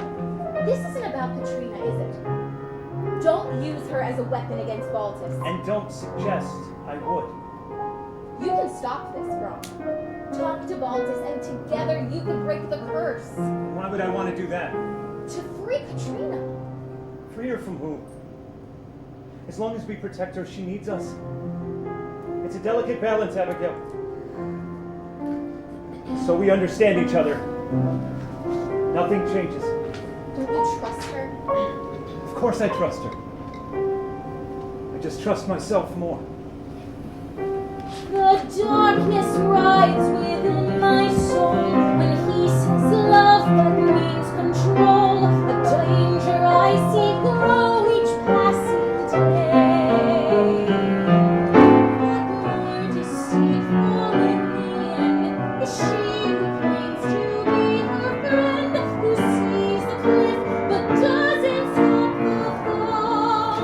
There's friends like that who needs a friend at all. To know that you believe in me, to choose on my home and promise comfort as I hold your steady hand. Things go for now, I know that with your love I'll never walk alone. And with your strength I'll find my own to stand. To stand. The shadows pass now behind me upon a path unknown. For now a light outshines the dark, The light to find. And so your partnership is tight. Be sure your ducks are lined up right. we see You believe the future can forgive you of the past. No one will harm you as long as I'm near. and those you love will bring you home and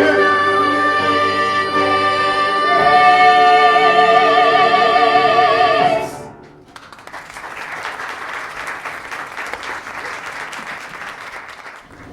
Top of Act 2. The opening production number allows the audience to settle back in and gather information. 3 weeks have passed. It is late morning, October 2nd, 1800. Come evening, the full harvest moon will usher in the celebration of Kermis. Villagers are busy preparing food, rehearsing music and song, and revisiting the lore of the Dutch festival. Ichabod and Katrina enter, discussing theories approached in Katrina's latest accounting lesson. Mrs. Brewer approaches them to remind Katrina of her lifelong devotion to Brom. She then asks Ichabod to be somewhat useful and deliver a small package to the blacksmith shop. Ichabod already sought a reason to meet with Brom, as their 3-week deadline has arrived. So Ichabod agrees to deliver the package to Brom. Katrina is called to help sort Kermis masks. Ichabod asks her to select a mask for him. He'll be right back. Ichabod enters the blacksmith shop, removes the ledger from his satchel, and tosses the package to Brom. Mrs. Brewer sends her love. She says it was important. The package holds a thimble, the engagement ring of the day. Very subtle, Mother Brewer. You'll ask Katrina soon, then. In a way, now that I have the means, we'll leave here by week's end. Baltus gave consent. It seems the road isn't going to happen for me. Have you mentioned this to Katrina? I know she wanted to leave before, but now... Oh, because you know her so well. Ichabod, do you still think that you kept Katrina from leaving that night? She'd have never gone through with it. She's still just a wide-eyed child. Honestly, if you knew what I'd protected her from, even she has no idea. It would be too much for her. So stop putting ideas into her head. It's cruel, after all. I'm cruel. You giving her hope for the impossible. What the eye can't see, the heart doesn't miss. So stop dabbling in things you don't know about. Brom takes the ledger and flips through the pages. So, that's it then. No loose ends? I'm still concerned on one point. And that is? I sent my payments a week ago, but have yet to receive confirmation. Well, you should go back to where you came from. Look in on things. Ichabod takes back the ledger. I just need to close these loopholes.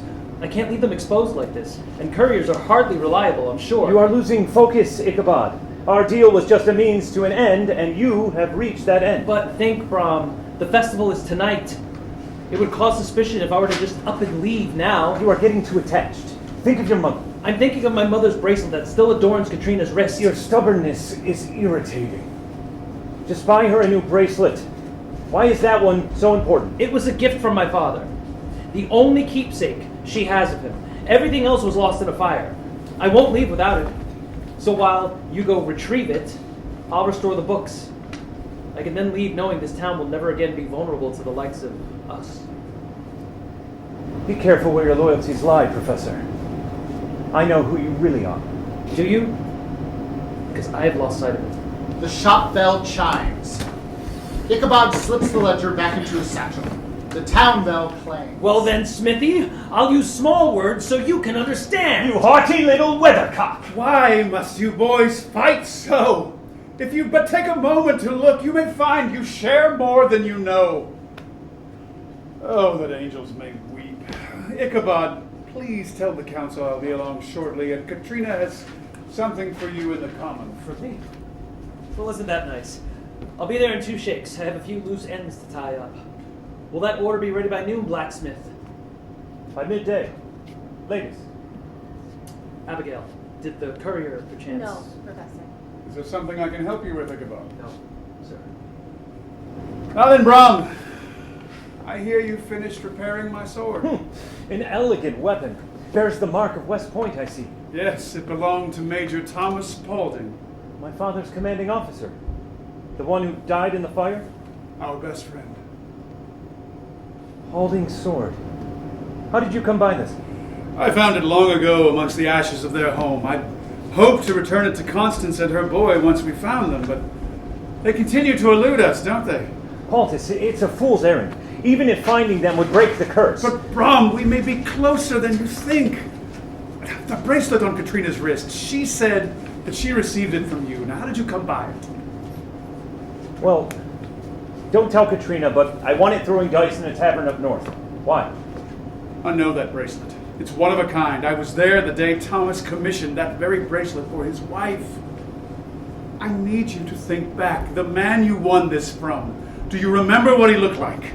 He may be the missing link to finding the lost child who would now be near your age, Brom. I'm sorry, Baltus. The man was older, thick-waisted, a scallywag. He probably stole it. I'm afraid I can be no help to you. I'll pay that tavern a visit on the morrow. Perhaps they will remember something. Wait! Baltus, tell me, if you did find them, what would that mean to you? Bringing them home would fill a missing piece of my heart. Like finding the son you never had? I suppose, in a way. But it would be more about finally making things right. Making things right for who?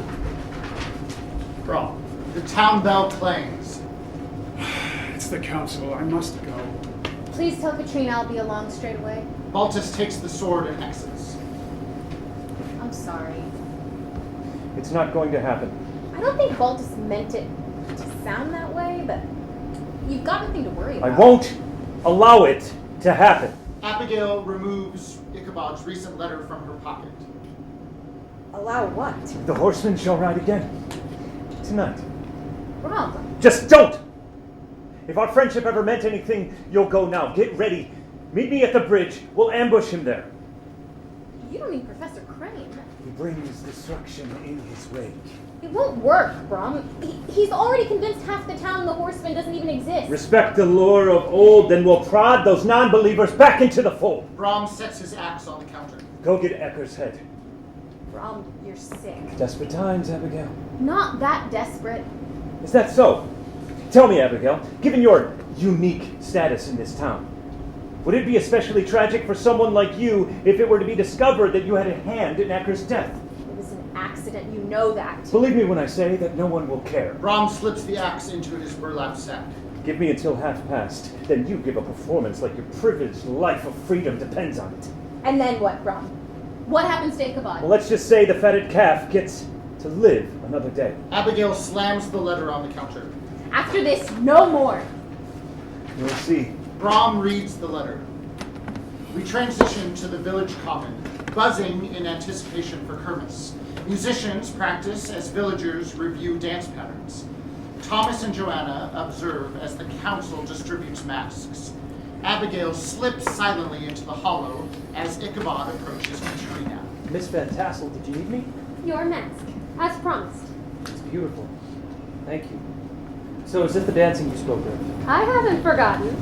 You needn't dance if it makes you uncomfortable. From the outside, our customs must seem quaint. Endearing. So do these gestures serve a specific purpose? They open the realm of realitas. The realm where spirits dwell.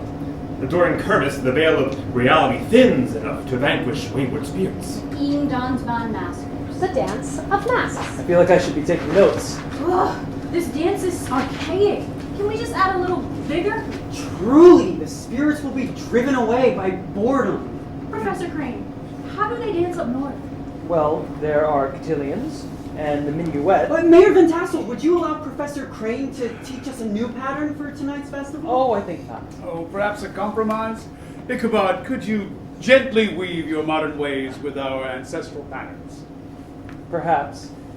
But I'll need the assistance of one well-versed in your customs.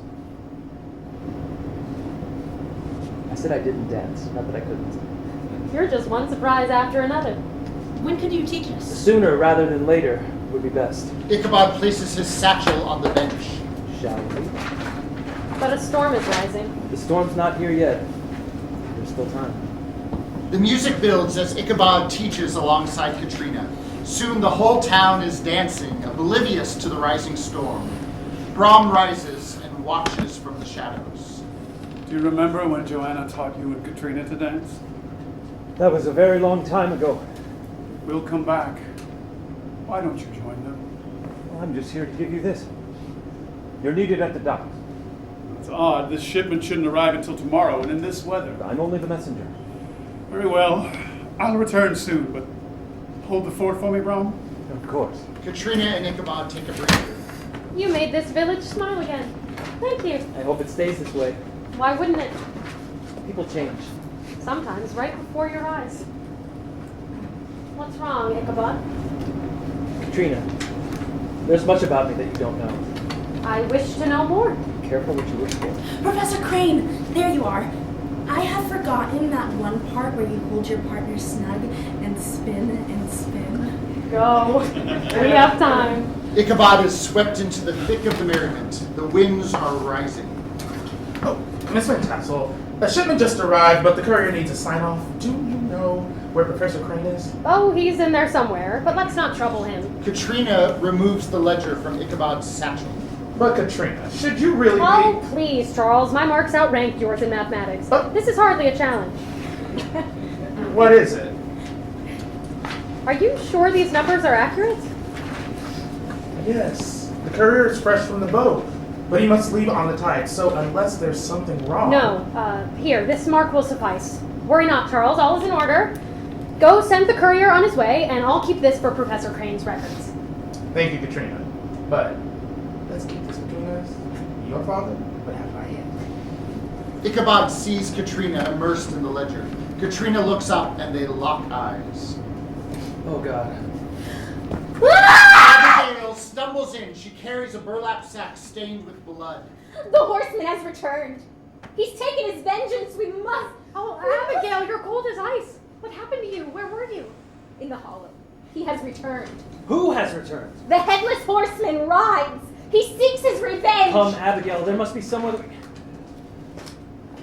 I'm sorry. It was you!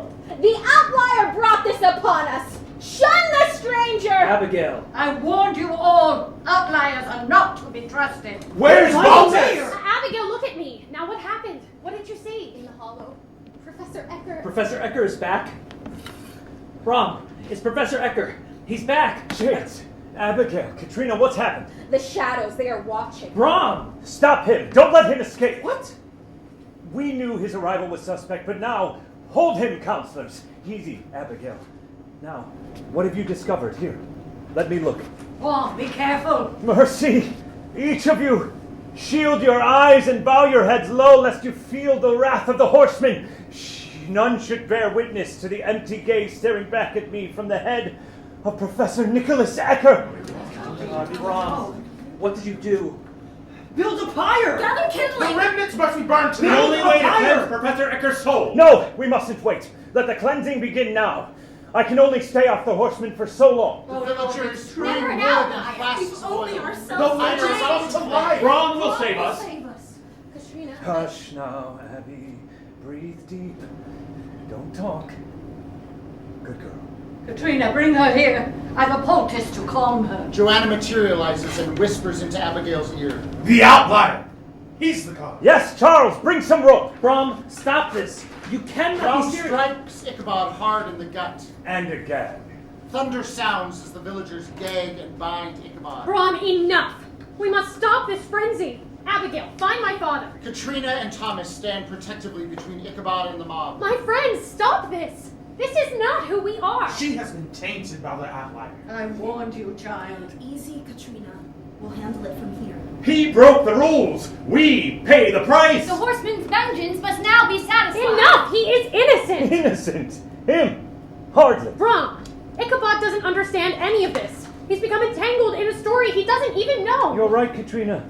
He should know what happens to those who dare cross the horsemen. Don't worry, Professor. I'll use small words so you can understand. Come, gather! Come gather round and hear the story, a tale of danger, lust, and greed about the man who haunts the hollows of the rider no one sees. Now shield the children, calm the widow, shelter those who faint of heart. The tale is gruesome, strange, and frightening. We'll begin well from the start. Sleepy Hollow, New York, 1780. A quiet vale of Dutch tradition, cherished home and liberty would pay the price for standing stalwart from the British infantry. Our farms were dark and ashen, But still our patriots fought and made a stand. Then England sent their Hessian horsemen. Darkness spread across the land. With an array of hope, 3 brave patriot men united in a belief that good would prevail. 3 men with unconditional trust. Thomas, Matthias, Baltus. Join our soldiers, friends, as one. We will fight for hearth and home.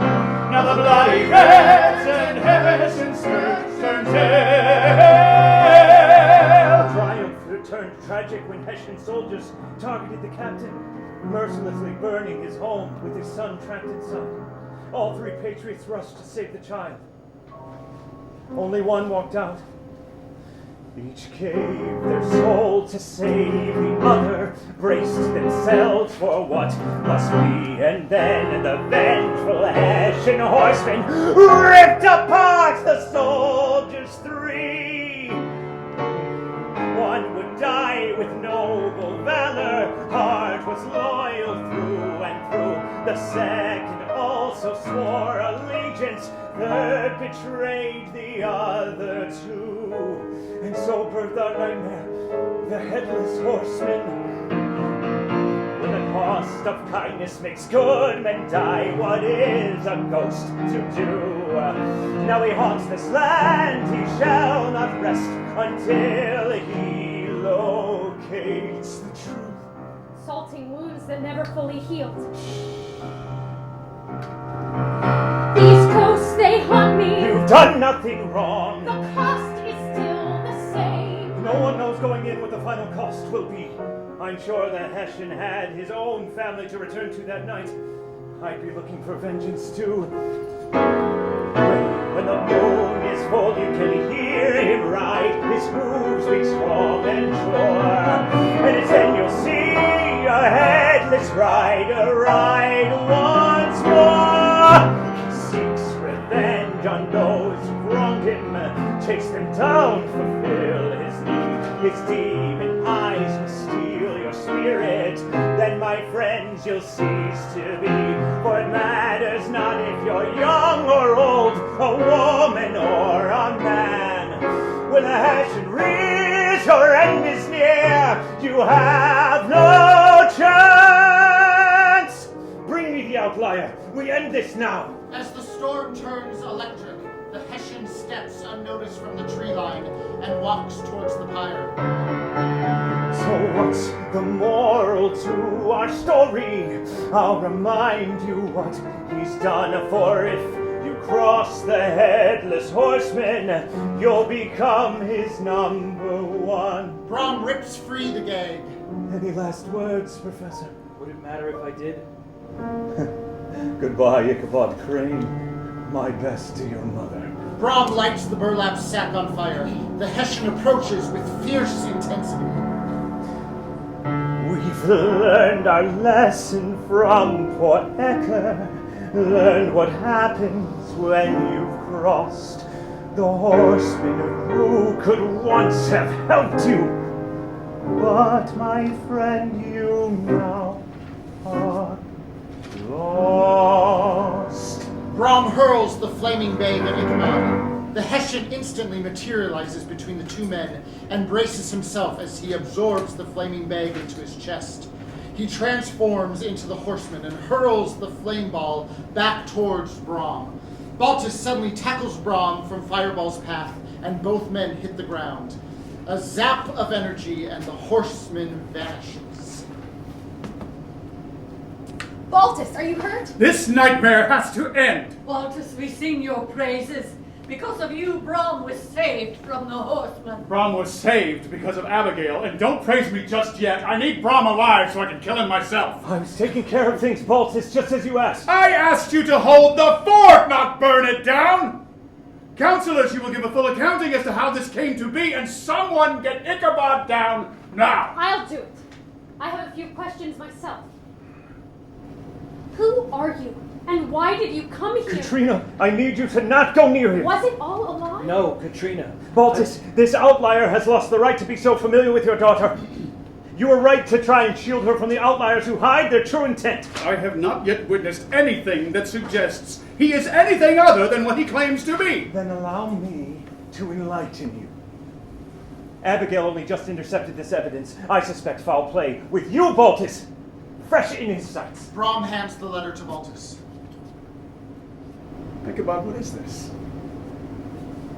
We did all we could here, but we regret your mother is no longer with us. Thank you for maintaining the fees, but no further payment is required. Arrangements have been made for her final transfer. When? How long have you kept this from me? Your mother? What does this letter mean, Ichabod? It means it was all for nothing. I lost her anyway. Oh, he is good. Brom, don't be cruel. Cruel? I'm being vigilant. I'm not so naive as to be hoodwinked by his rueful act. Johanna would have seen right through him. Enough. We will not hold court in the streets. Abigail, take Professor Crane to the schoolhouse for further questioning. Any who witnessed the event, please gather in the tavern, and that includes you, Brom. Does it include Katrina? Please, just trust me one more time. Holding the ledger close, Katrina nods and turns toward the tavern, but pauses when she hears. What shall I do about the rope? Leave him bound until I arrive. Father! Understood. We'll be waiting at the schoolhouse. Please don't make me sit with him any longer than necessary. Professor Crane, can I trust you not to give Abigail any trouble? I won't be causing you any further trouble, Baltus. I know the sentiment rings hollow, but I am truly sorry. To all of you. I'm sorry too. Goodbye. Abigail leads Ichabod into the hollow. As they approach a fork in the path, Abigail stops and draws her knife. You certainly have a hard time trusting people, don't you? She slices the rope that binds Ichabod's wrists. Not that I blame you. It's risky to open yourself up to the possibility of a betrayal. But what I don't understand is why Baltus continues to trust you. I honestly don't know. Baltus wants me to tell you there's a choice to be made. You may take this path, it leads out of town and you will be in the clear, free of all of this. Or take this path that leads back to the schoolhouse where Baltus will meet you and you will learn your fate. The choice is yours. I'm free to just leave. That certainly would be the easier choice. And perhaps the best thing for her as well. And doom her to a life of complacency at best. Katrina will make the best of it. I don't think he'd ever actually hurt her. He won't hurt her? Is that the standard we're setting? It's a standard higher than you've achieved. Really, Abigail? Is not the pot calling the kettle black? I hardly think that... How exactly did Brom get that letter? I'm not the one on trial here. Not yet. But soon enough, you may find we're all equally expendable.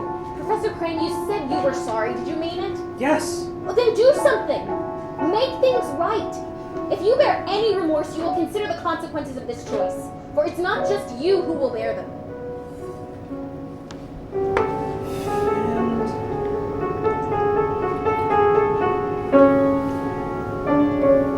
Phantom chills, prickly and still, whispers of complicity. I can't comply, oh how can I be so blindly see? Shadow of deceit, yearn for my complete submission to their plans. I'm damned if I proceed, but it's better that it's me who will pay the phantom's toll, though I acquiesce my soul, for the joy surely lies with me. Ichabod looks at both paths. Blackout. Inside the tavern. Order! There must be order! The outlier is to blame. It is because of him that we now feel the wrath of the horseman. Except it wasn't the outlier he was angry with. Which makes him all the more suspect. We need to focus on the real danger. But that's the question. What is the real danger? There's only one danger, counselors, and that is the outlier. You've been warned from day one that he is not to be trusted. While I can list a slew of wrongdoings, we can at very least agree he is guilty of tainting those most susceptible. Susceptible? Or do you mean naive? Katrina, you are surrounded by those who only want what's best for you. Are you really going to trust him over us? Over me? Brom, you know I trust you with my life. But can I trust you with this? Katrina, you know better than anyone how scheming he can be. If only we had proof. Katrina tosses the ledger into the fire. Yes, if only. I've always admired your fire. Do you still wear that bracelet? Of course. Why wouldn't I? Don't worry. I'll get you something better. Brom wraps his fingers around the bracelet and snaps it from her wrist. As it falls to the floor, the door bangs open and Abigail rushes in. Baltus, Professor Crane, he's escaped. The outlier is gone. Oh no, Abigail, how did this happen? That's a great question. You're telling us, Abigail, that the outlier broke free from you. I'm not proud of this fact, but you know better than most just how slippery he is. Professor Crane is gone, Brom. Well, I, for one, am glad. Let's not give another minute to that outlier. We've still the matter of Professor Ecker's lost spirit roaming the hollow. And the horseman clearly has not forgiven Matthias for killing him. Brom is in real danger. Brom's fine. Friends, the harvest moon rises in a few short hours. Professor Ecker will be cleansed with the others. Mrs. Brewer is all in place for the ritual. Yes, Baltus. Very good. Let us return home and prepare for Kermis. But walk in 2s and 3s. Don your masks at twilight, and they shall safely see you through to the other side of midnight. Happy Kermis. Happy Kermis. Katrina, something's afoot. Let me walk you home. I know the way. I'm sorry. For which part? I didn't mean to hurt you. Then what did you mean to do? I must finish up at the docks. Abigail, would you please see that Katrina gets home safely? I am not sure that Abby's the best person to bring anyone anywhere. Abigail is the perfect person. We'll meet you both at twilight. Perhaps tonight all our ghosts can be vanquished. Happy Kermis. Baltus enters the empty, darkened schoolhouse, followed by Johanna. Baltus moves to the fireplace mantel and picks up the picture frame. Ichabod and Thomas enter from the adjoining room. Those are my parents. My father wears his captain's uniform. He was commissioned here from West Point. Do you know how he died? Mother said that he died a hero's death. She always told me to honor his name. I just can't. What was that letter about, Ichabod? I never meant to hurt anyone, and yet I hurt everyone. I sold my soul to the devil, and now he laughs as he collects his due. And the price. Oh, God. What have I done? Apprehensions, answers to questions I truly hope to find. Help dissolve the mist that enshrouds and twists and tangles my mind. So much fear, nothing is clear. Give me truth that I might see. Help me find the light, help escape the night. From shadows set me free. I was desperate. My mother, please understand. She was at Grave's Edge. Her doctors demanded payment. I pawned everything, but it wasn't enough. So I bartered my soul to anyone who would help me. And you found someone to take that off? I did. Did you obtain what you needed? I thought I did. But now, how did I get here? The real question is, what will you do from here on? Fear cannot exist with hope and faith. Your shadows fear this contrast. Life is a series of choices, each with consequences from which to learn, so that next time we might choose better. Just draw your breath, resolve your best, your path is set. Honestly, given the information you had, I would have done the same for Constance. For Constance? I wasn't certain until I saw Katrina wearing her bracelet. You are so like your father. You have that same strong kindness. I recognized it the day we met, in spite of your concerted effort to hide it. Baltus picks up Johanna's burnt journal and opens it. Ichabod, meet Johanna Van Tassel, Katrina's mother. This is her best friend, Constance Crane Paulding. Ichabod, the fates have brought you back home. Although I suspect your father lent a guiding hand. Mother,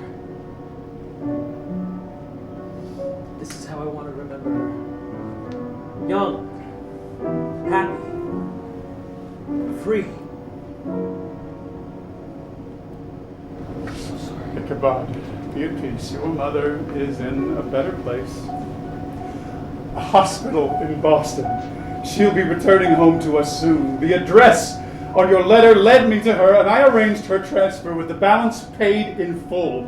No further payment is required. She's alive, safe. You did this. Why? For the child who lost his father.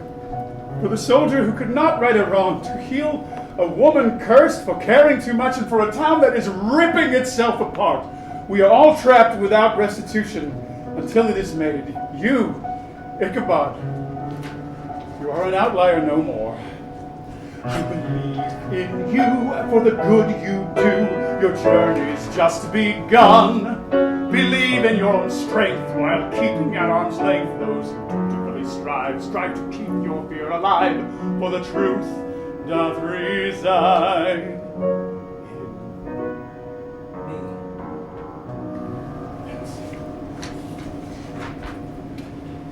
Well, Baltus hands Thomas's sword to Ichabod. Thomas would have wanted you to have this. Now, if we hurry, we can break this curse tonight. Tonight's harvest moon rises 20 years to the day the curse was wrought. I believe it is our best chance. Baltus hands Ichabod his Kermis mask. Now, everyone now believes you're gone. It must remain that way. Wait here, and Abigail will bring further instructions. Baltus, is this going to work? It has to. Abigail and Katrina walk the paths of the hollow. Abigail practices spinning her knife before passing it to Katrina to do the same. Katrina has greatly improved.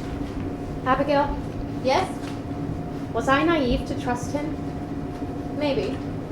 So Brom's right. He's right in that you're an honest person who assumes the best in people. He's wrong to make you feel foolish about that. Well, he did apologize. Katrina, an apology without change is just manipulation. But Ichabod also apologized. Making the reverse also true. Why didn't Ichabod confide in me? He should have known I'd understand. You ask a great deal of someone you've known for so short a time. I don't blame him for fearing to risk everything on the blind hope that you forgive his justifications. It's hard enough to forgive them yourself. Honestly, it's a lot to ask of anyone. This is the first time I've heard you defend Ichabod. I understand doing the wrong thing for the right reasons. And the fear that comes with it. I've never known you to be afraid of anything. Katrina, it's not about not being afraid, but pressing on in spite of being afraid. It's not. It's what you do with the afraid that makes the difference. What is it? It's just when you find someone who knows your heart, the journey becomes a little less fearsome. Abigail, I do not know who I would be without you. You would be you. And that is precious indeed. Never forget those who matter stand beside you, so you can stand on your own. They never truly leave you. I know I never will. Because you're that person for me. Now, go on ahead and prepare for Kermis. I'll meet you at the festival. And here, take my knife. You're ready for the real thing. You should know his last words were of you. They were? He was concerned for you. Not that you weren't strong enough to face the storm, but that he had to leave before you knew that for yourself. He told you that. Every day he walked among us, I watched him. I didn't understand his urgency, but it was oddly apparent that your well-being was always first and foremost for him, even when it put himself at significant risk. At the end, I treated him like... Abigail, I need to find him. When this is over, we'll find him. He seems to be one of those who are worth finding. But for now, he's safer where he is. Find peace in that? Find peace in that. Go, for your own good, be gone. But take with you your life, your light, your dreams, your heart. Protect it from those ghosts, those who would harm you, those who would use and disarm you, creatures that hurt in the night. Go, for now you're safe, be gone. But take with you my life, my light, my dreams, my heart, surrendered by the one who could save you, one who would never betray you, dreams that elude in the night. I'll try not to picture you in someone else's arms. I'll try to forget those arms that never meant to harm. But try as I might, those feelings just won't go away. The memory of the time we danced, and then you went away. Broken dreams in time will fade. Truth, it seems, will not be swayed. So go take flight, escape the night. Free, you're free to learn you're safe. Just don't you leave again. I'll do it once, but not again. I've given all my strength to do what's right. If you returned, then in my arms you'd stay. In the night.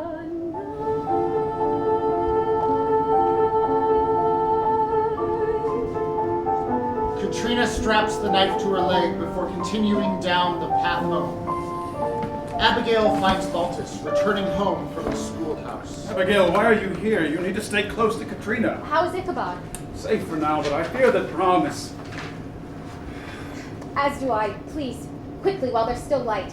There's something I need to show you, Baltus. I'll share a story along the way. Inside the blacksmith shop, Brom prepares for the festival. No more orders today. The shop is closed. Good Lord, what is so important? Baltus, I wasn't expecting you. May I come in? It's your shop. Please. Can we sit? Baltus sees the axe lying on the counter and picks it up. Matthias's axe. Well, this brings back a lot of memories. Why are you here, Baltus? I need to apologize. Why now? For many reasons.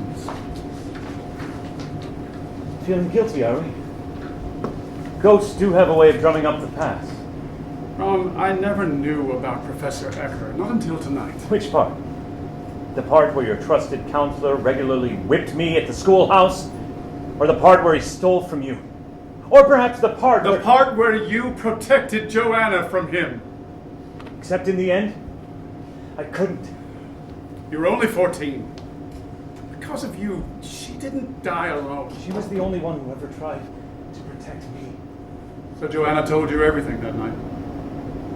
How could you have put her in that position, Baltus? Made her promise to keep it all from me? The same reason you now keep it from Katrina.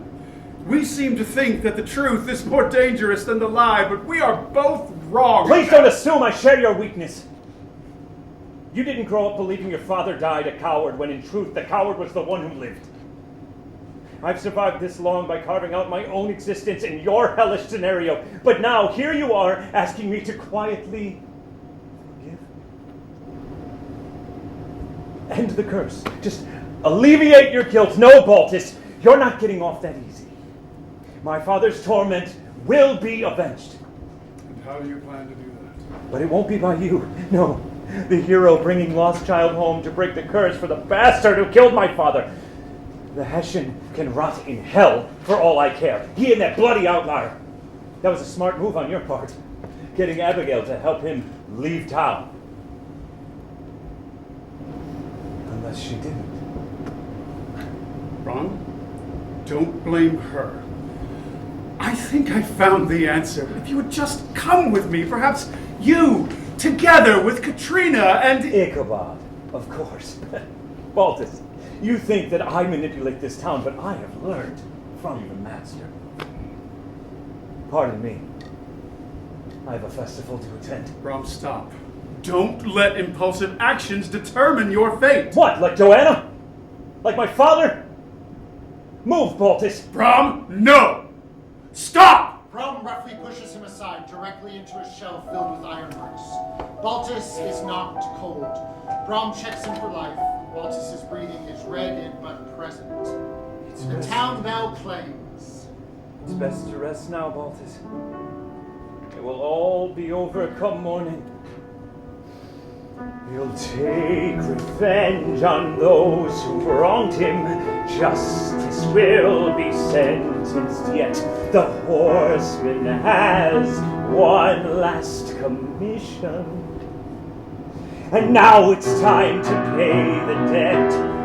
For the moon is full and it's time to ride. I'll play this role once more. Then I'll say goodbye and leave you haunted evermore.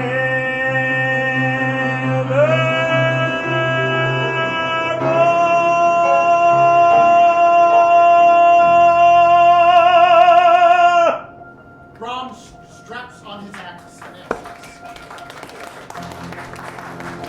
Johanna and Thomas appear and check on Baltus. Thomas stays behind with Baltus while Johanna follows Brom. The schoolhouse, twilight. Abigail knocks softly and Ichabod joins her on the porch wearing his father's sword and a hooded cloak. It is time, Ichabod. Are you ready? How do we proceed?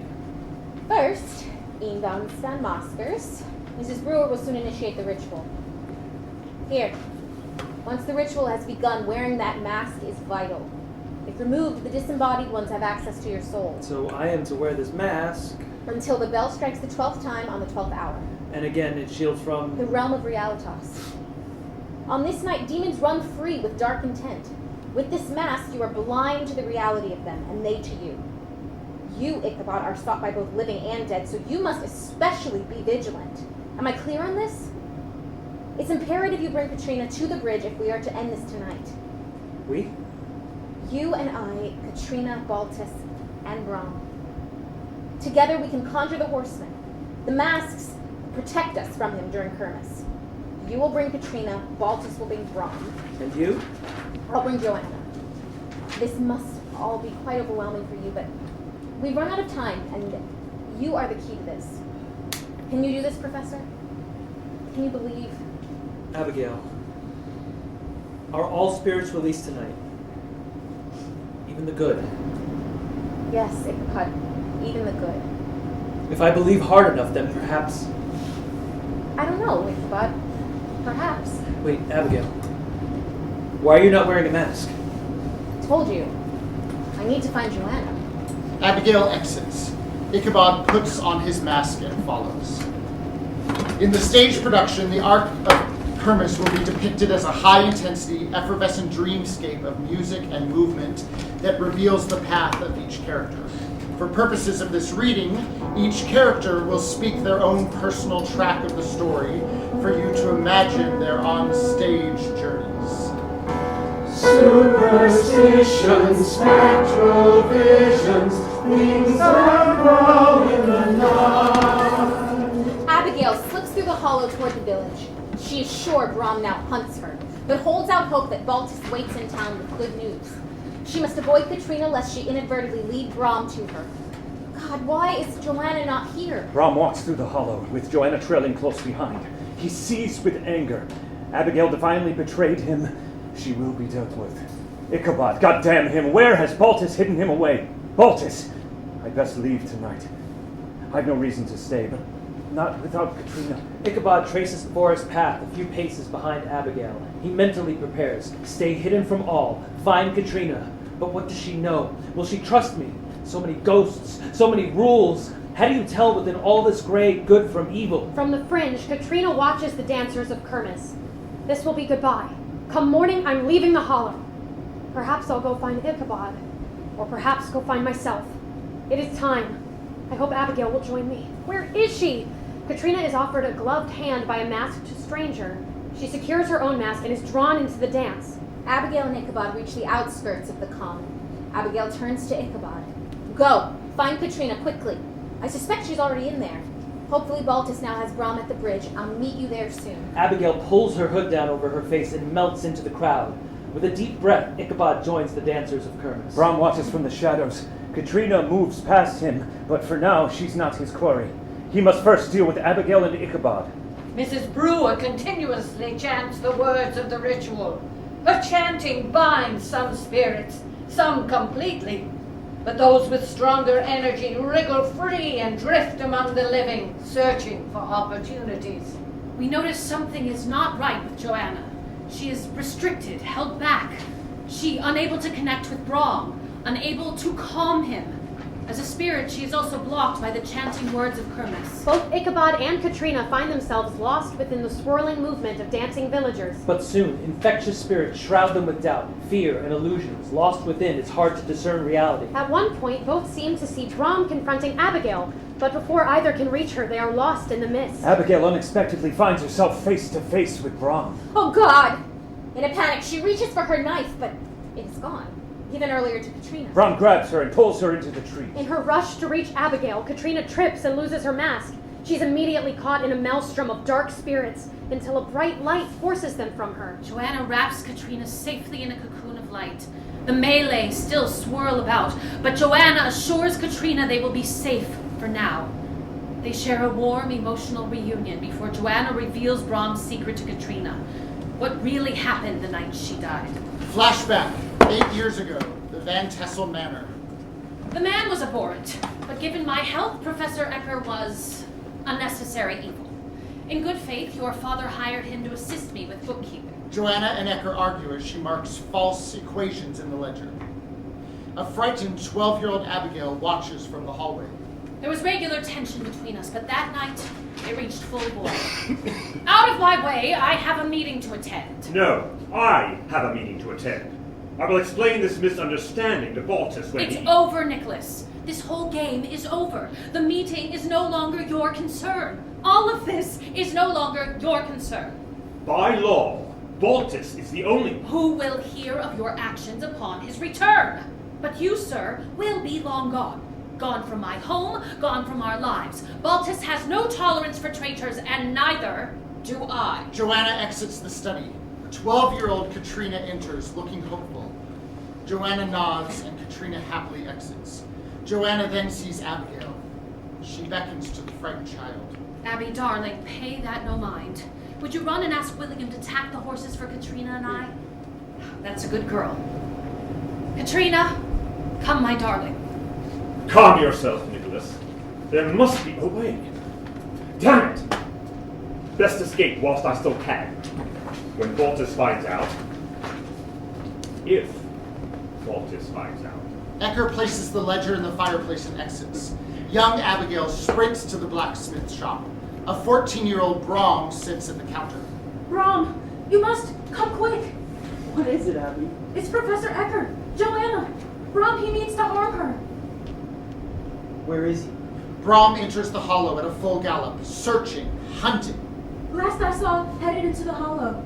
Brom searches desperately. The schoolhouse, maybe back to the manor. Not the house, maybe the barn. It's near dark and the winds are rising. Where to go? Then he remembers. Johanna left with Katrina to visit the merchants. She'll return home afterward to tell Baltus. Return home. Brom bolts into the cemetery, but reins short when he sees Ecker hunched near a large headstone, waiting. I slip amongst the graves, unsure what to do. Rain starts to fall, lightning flashes. Then 2 riders break over the hill, laughing as they race home. Ecker draws his pistol. Pochades. I must warn them. I leap to my feet. The horses spook. Johanna's horse rears, sending her crashing into a headstone. Katrina's horse bolts into the dark. I scramble to Johanna. Her neck is twisted. A trickle of scarlet runs from her lips. Ecker walks up and smiles. His job has been done for him.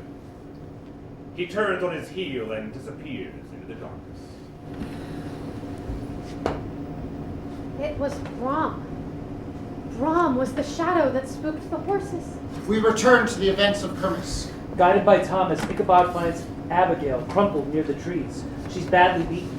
Abigail gasps. Baltus never came. As Ichabod holds her, he realizes their plans have gone horribly wrong. He picks Abigail up in his arms and carries her to a safe place. Abigail's spirit now stands next to Thomas. He places a gentle hand on her shoulder. The chanting continues, angering the frustrated spirits. The umbra protecting Johanna and Katrina starts to crumble. Brom did his best to protect us. He always has, but Katrina, there's more. Something we kept from Brom. I wanted more time to tell him, but now there was no more time. Brom's tears mingle with the rain as he cradles Johanna's dying body. That night I revealed to him the secret of the curse, and then asked the impossible of him. The secret? Matthias, Brom's father, he died protecting me. Protecting us from the Hessian. Yes, after he killed the horseman. No. After I killed the horseman.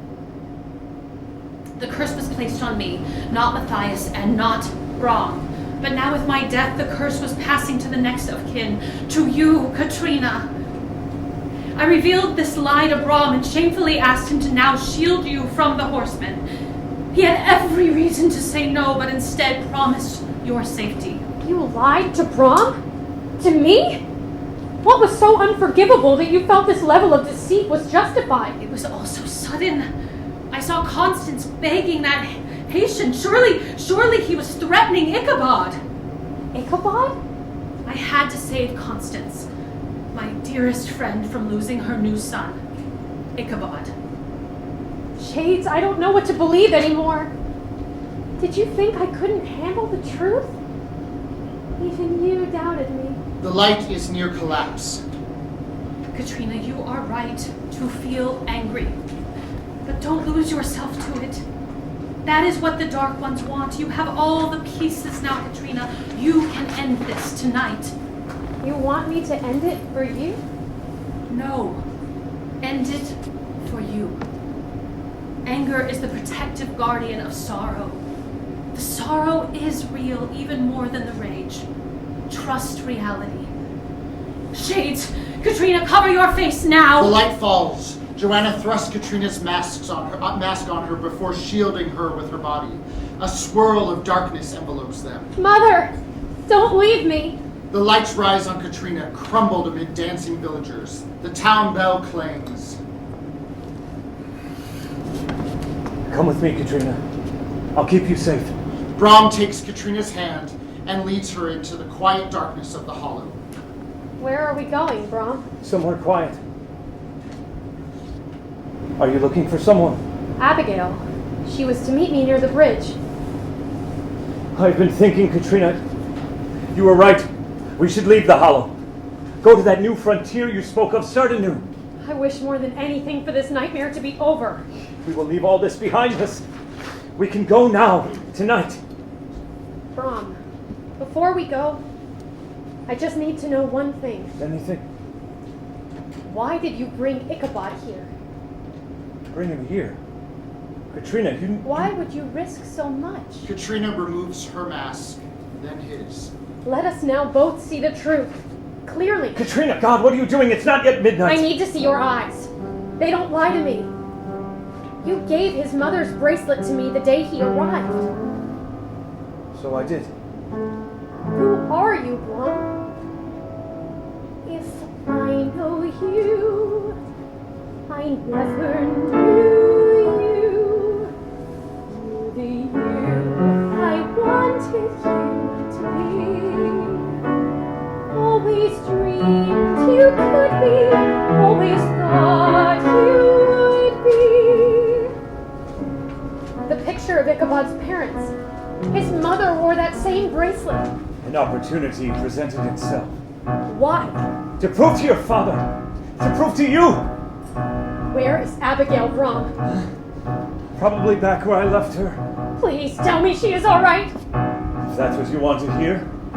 Yes, she's all right. Shades, Brom. I don't know you. You never knew now me. I see that's true. The ghost you now see. You're a The man never dared to and see. now seeing you Finally see tears my heart in two. that I'll never be. Never see the man whose you heart thought I should be. In Never my see eyes you'll feel emotions never felt before. Just take my hand, we'll talk through this. Mistakes, nothing more. My turn. Where is Ichabod? I have no idea where he is. Are you sure? He's not here anymore, Brom. Oh, I'm sorry he hurt you. But you must know he could never have loved you as I do. He could never give you what I yearn to give you, my soul, my body. And Ichabod would never take from me what you desire to take. I'm through with your games. It's right and through your arduous here ways. All the with you. meaningless words I so foolishly fell for your lies. I never. Don't say anymore. I'm sorry that I hurt you to the depths of my soul. I'm not yours to control anymore. Katrina, don't force my hand. Underneath that mask of kindness lies an empty soul. I miss my friend, you've murdered him. Add one to your toll. I gave my hand. You took my heart, I gave it willingly.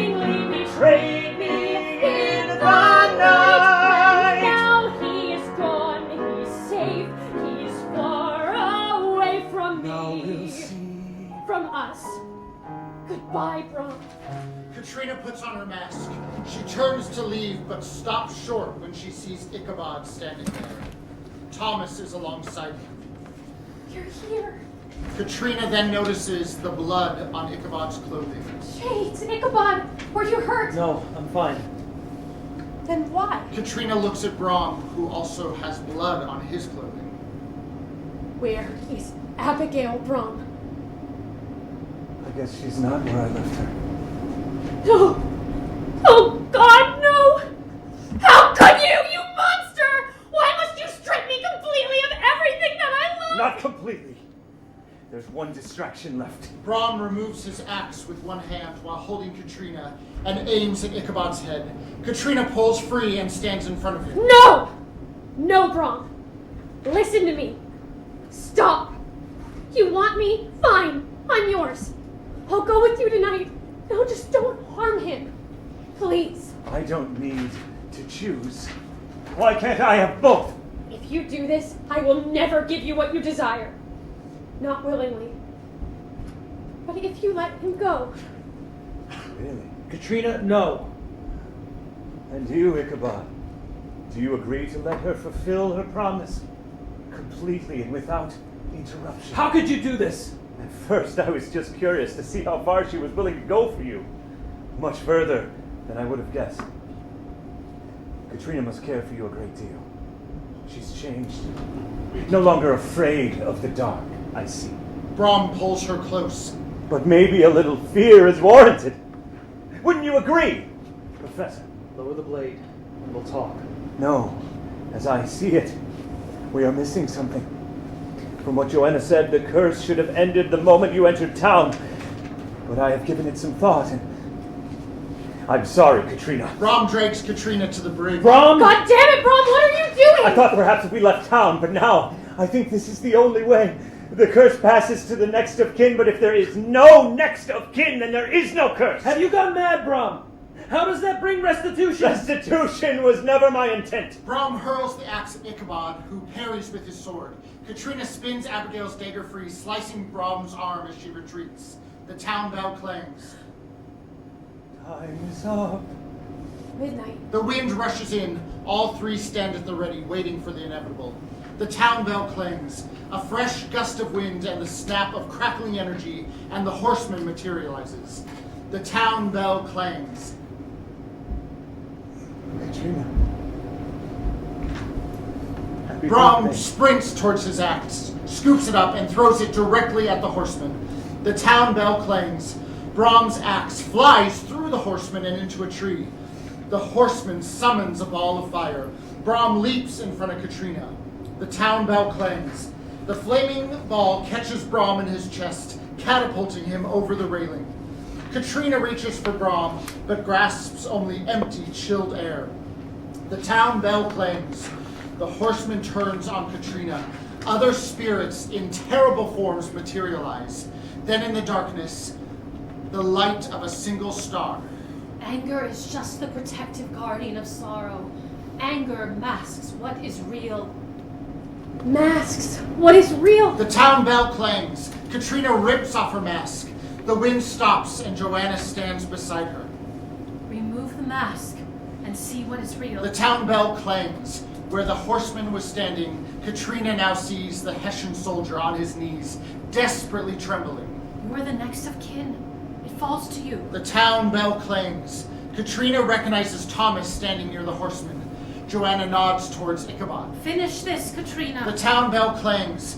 Katrina looks at Ichabod, who still wears his mask, locked within the horror of Kermis. Bring him home. The town bell clangs. Katrina runs to Ichabod and gently removes his mask.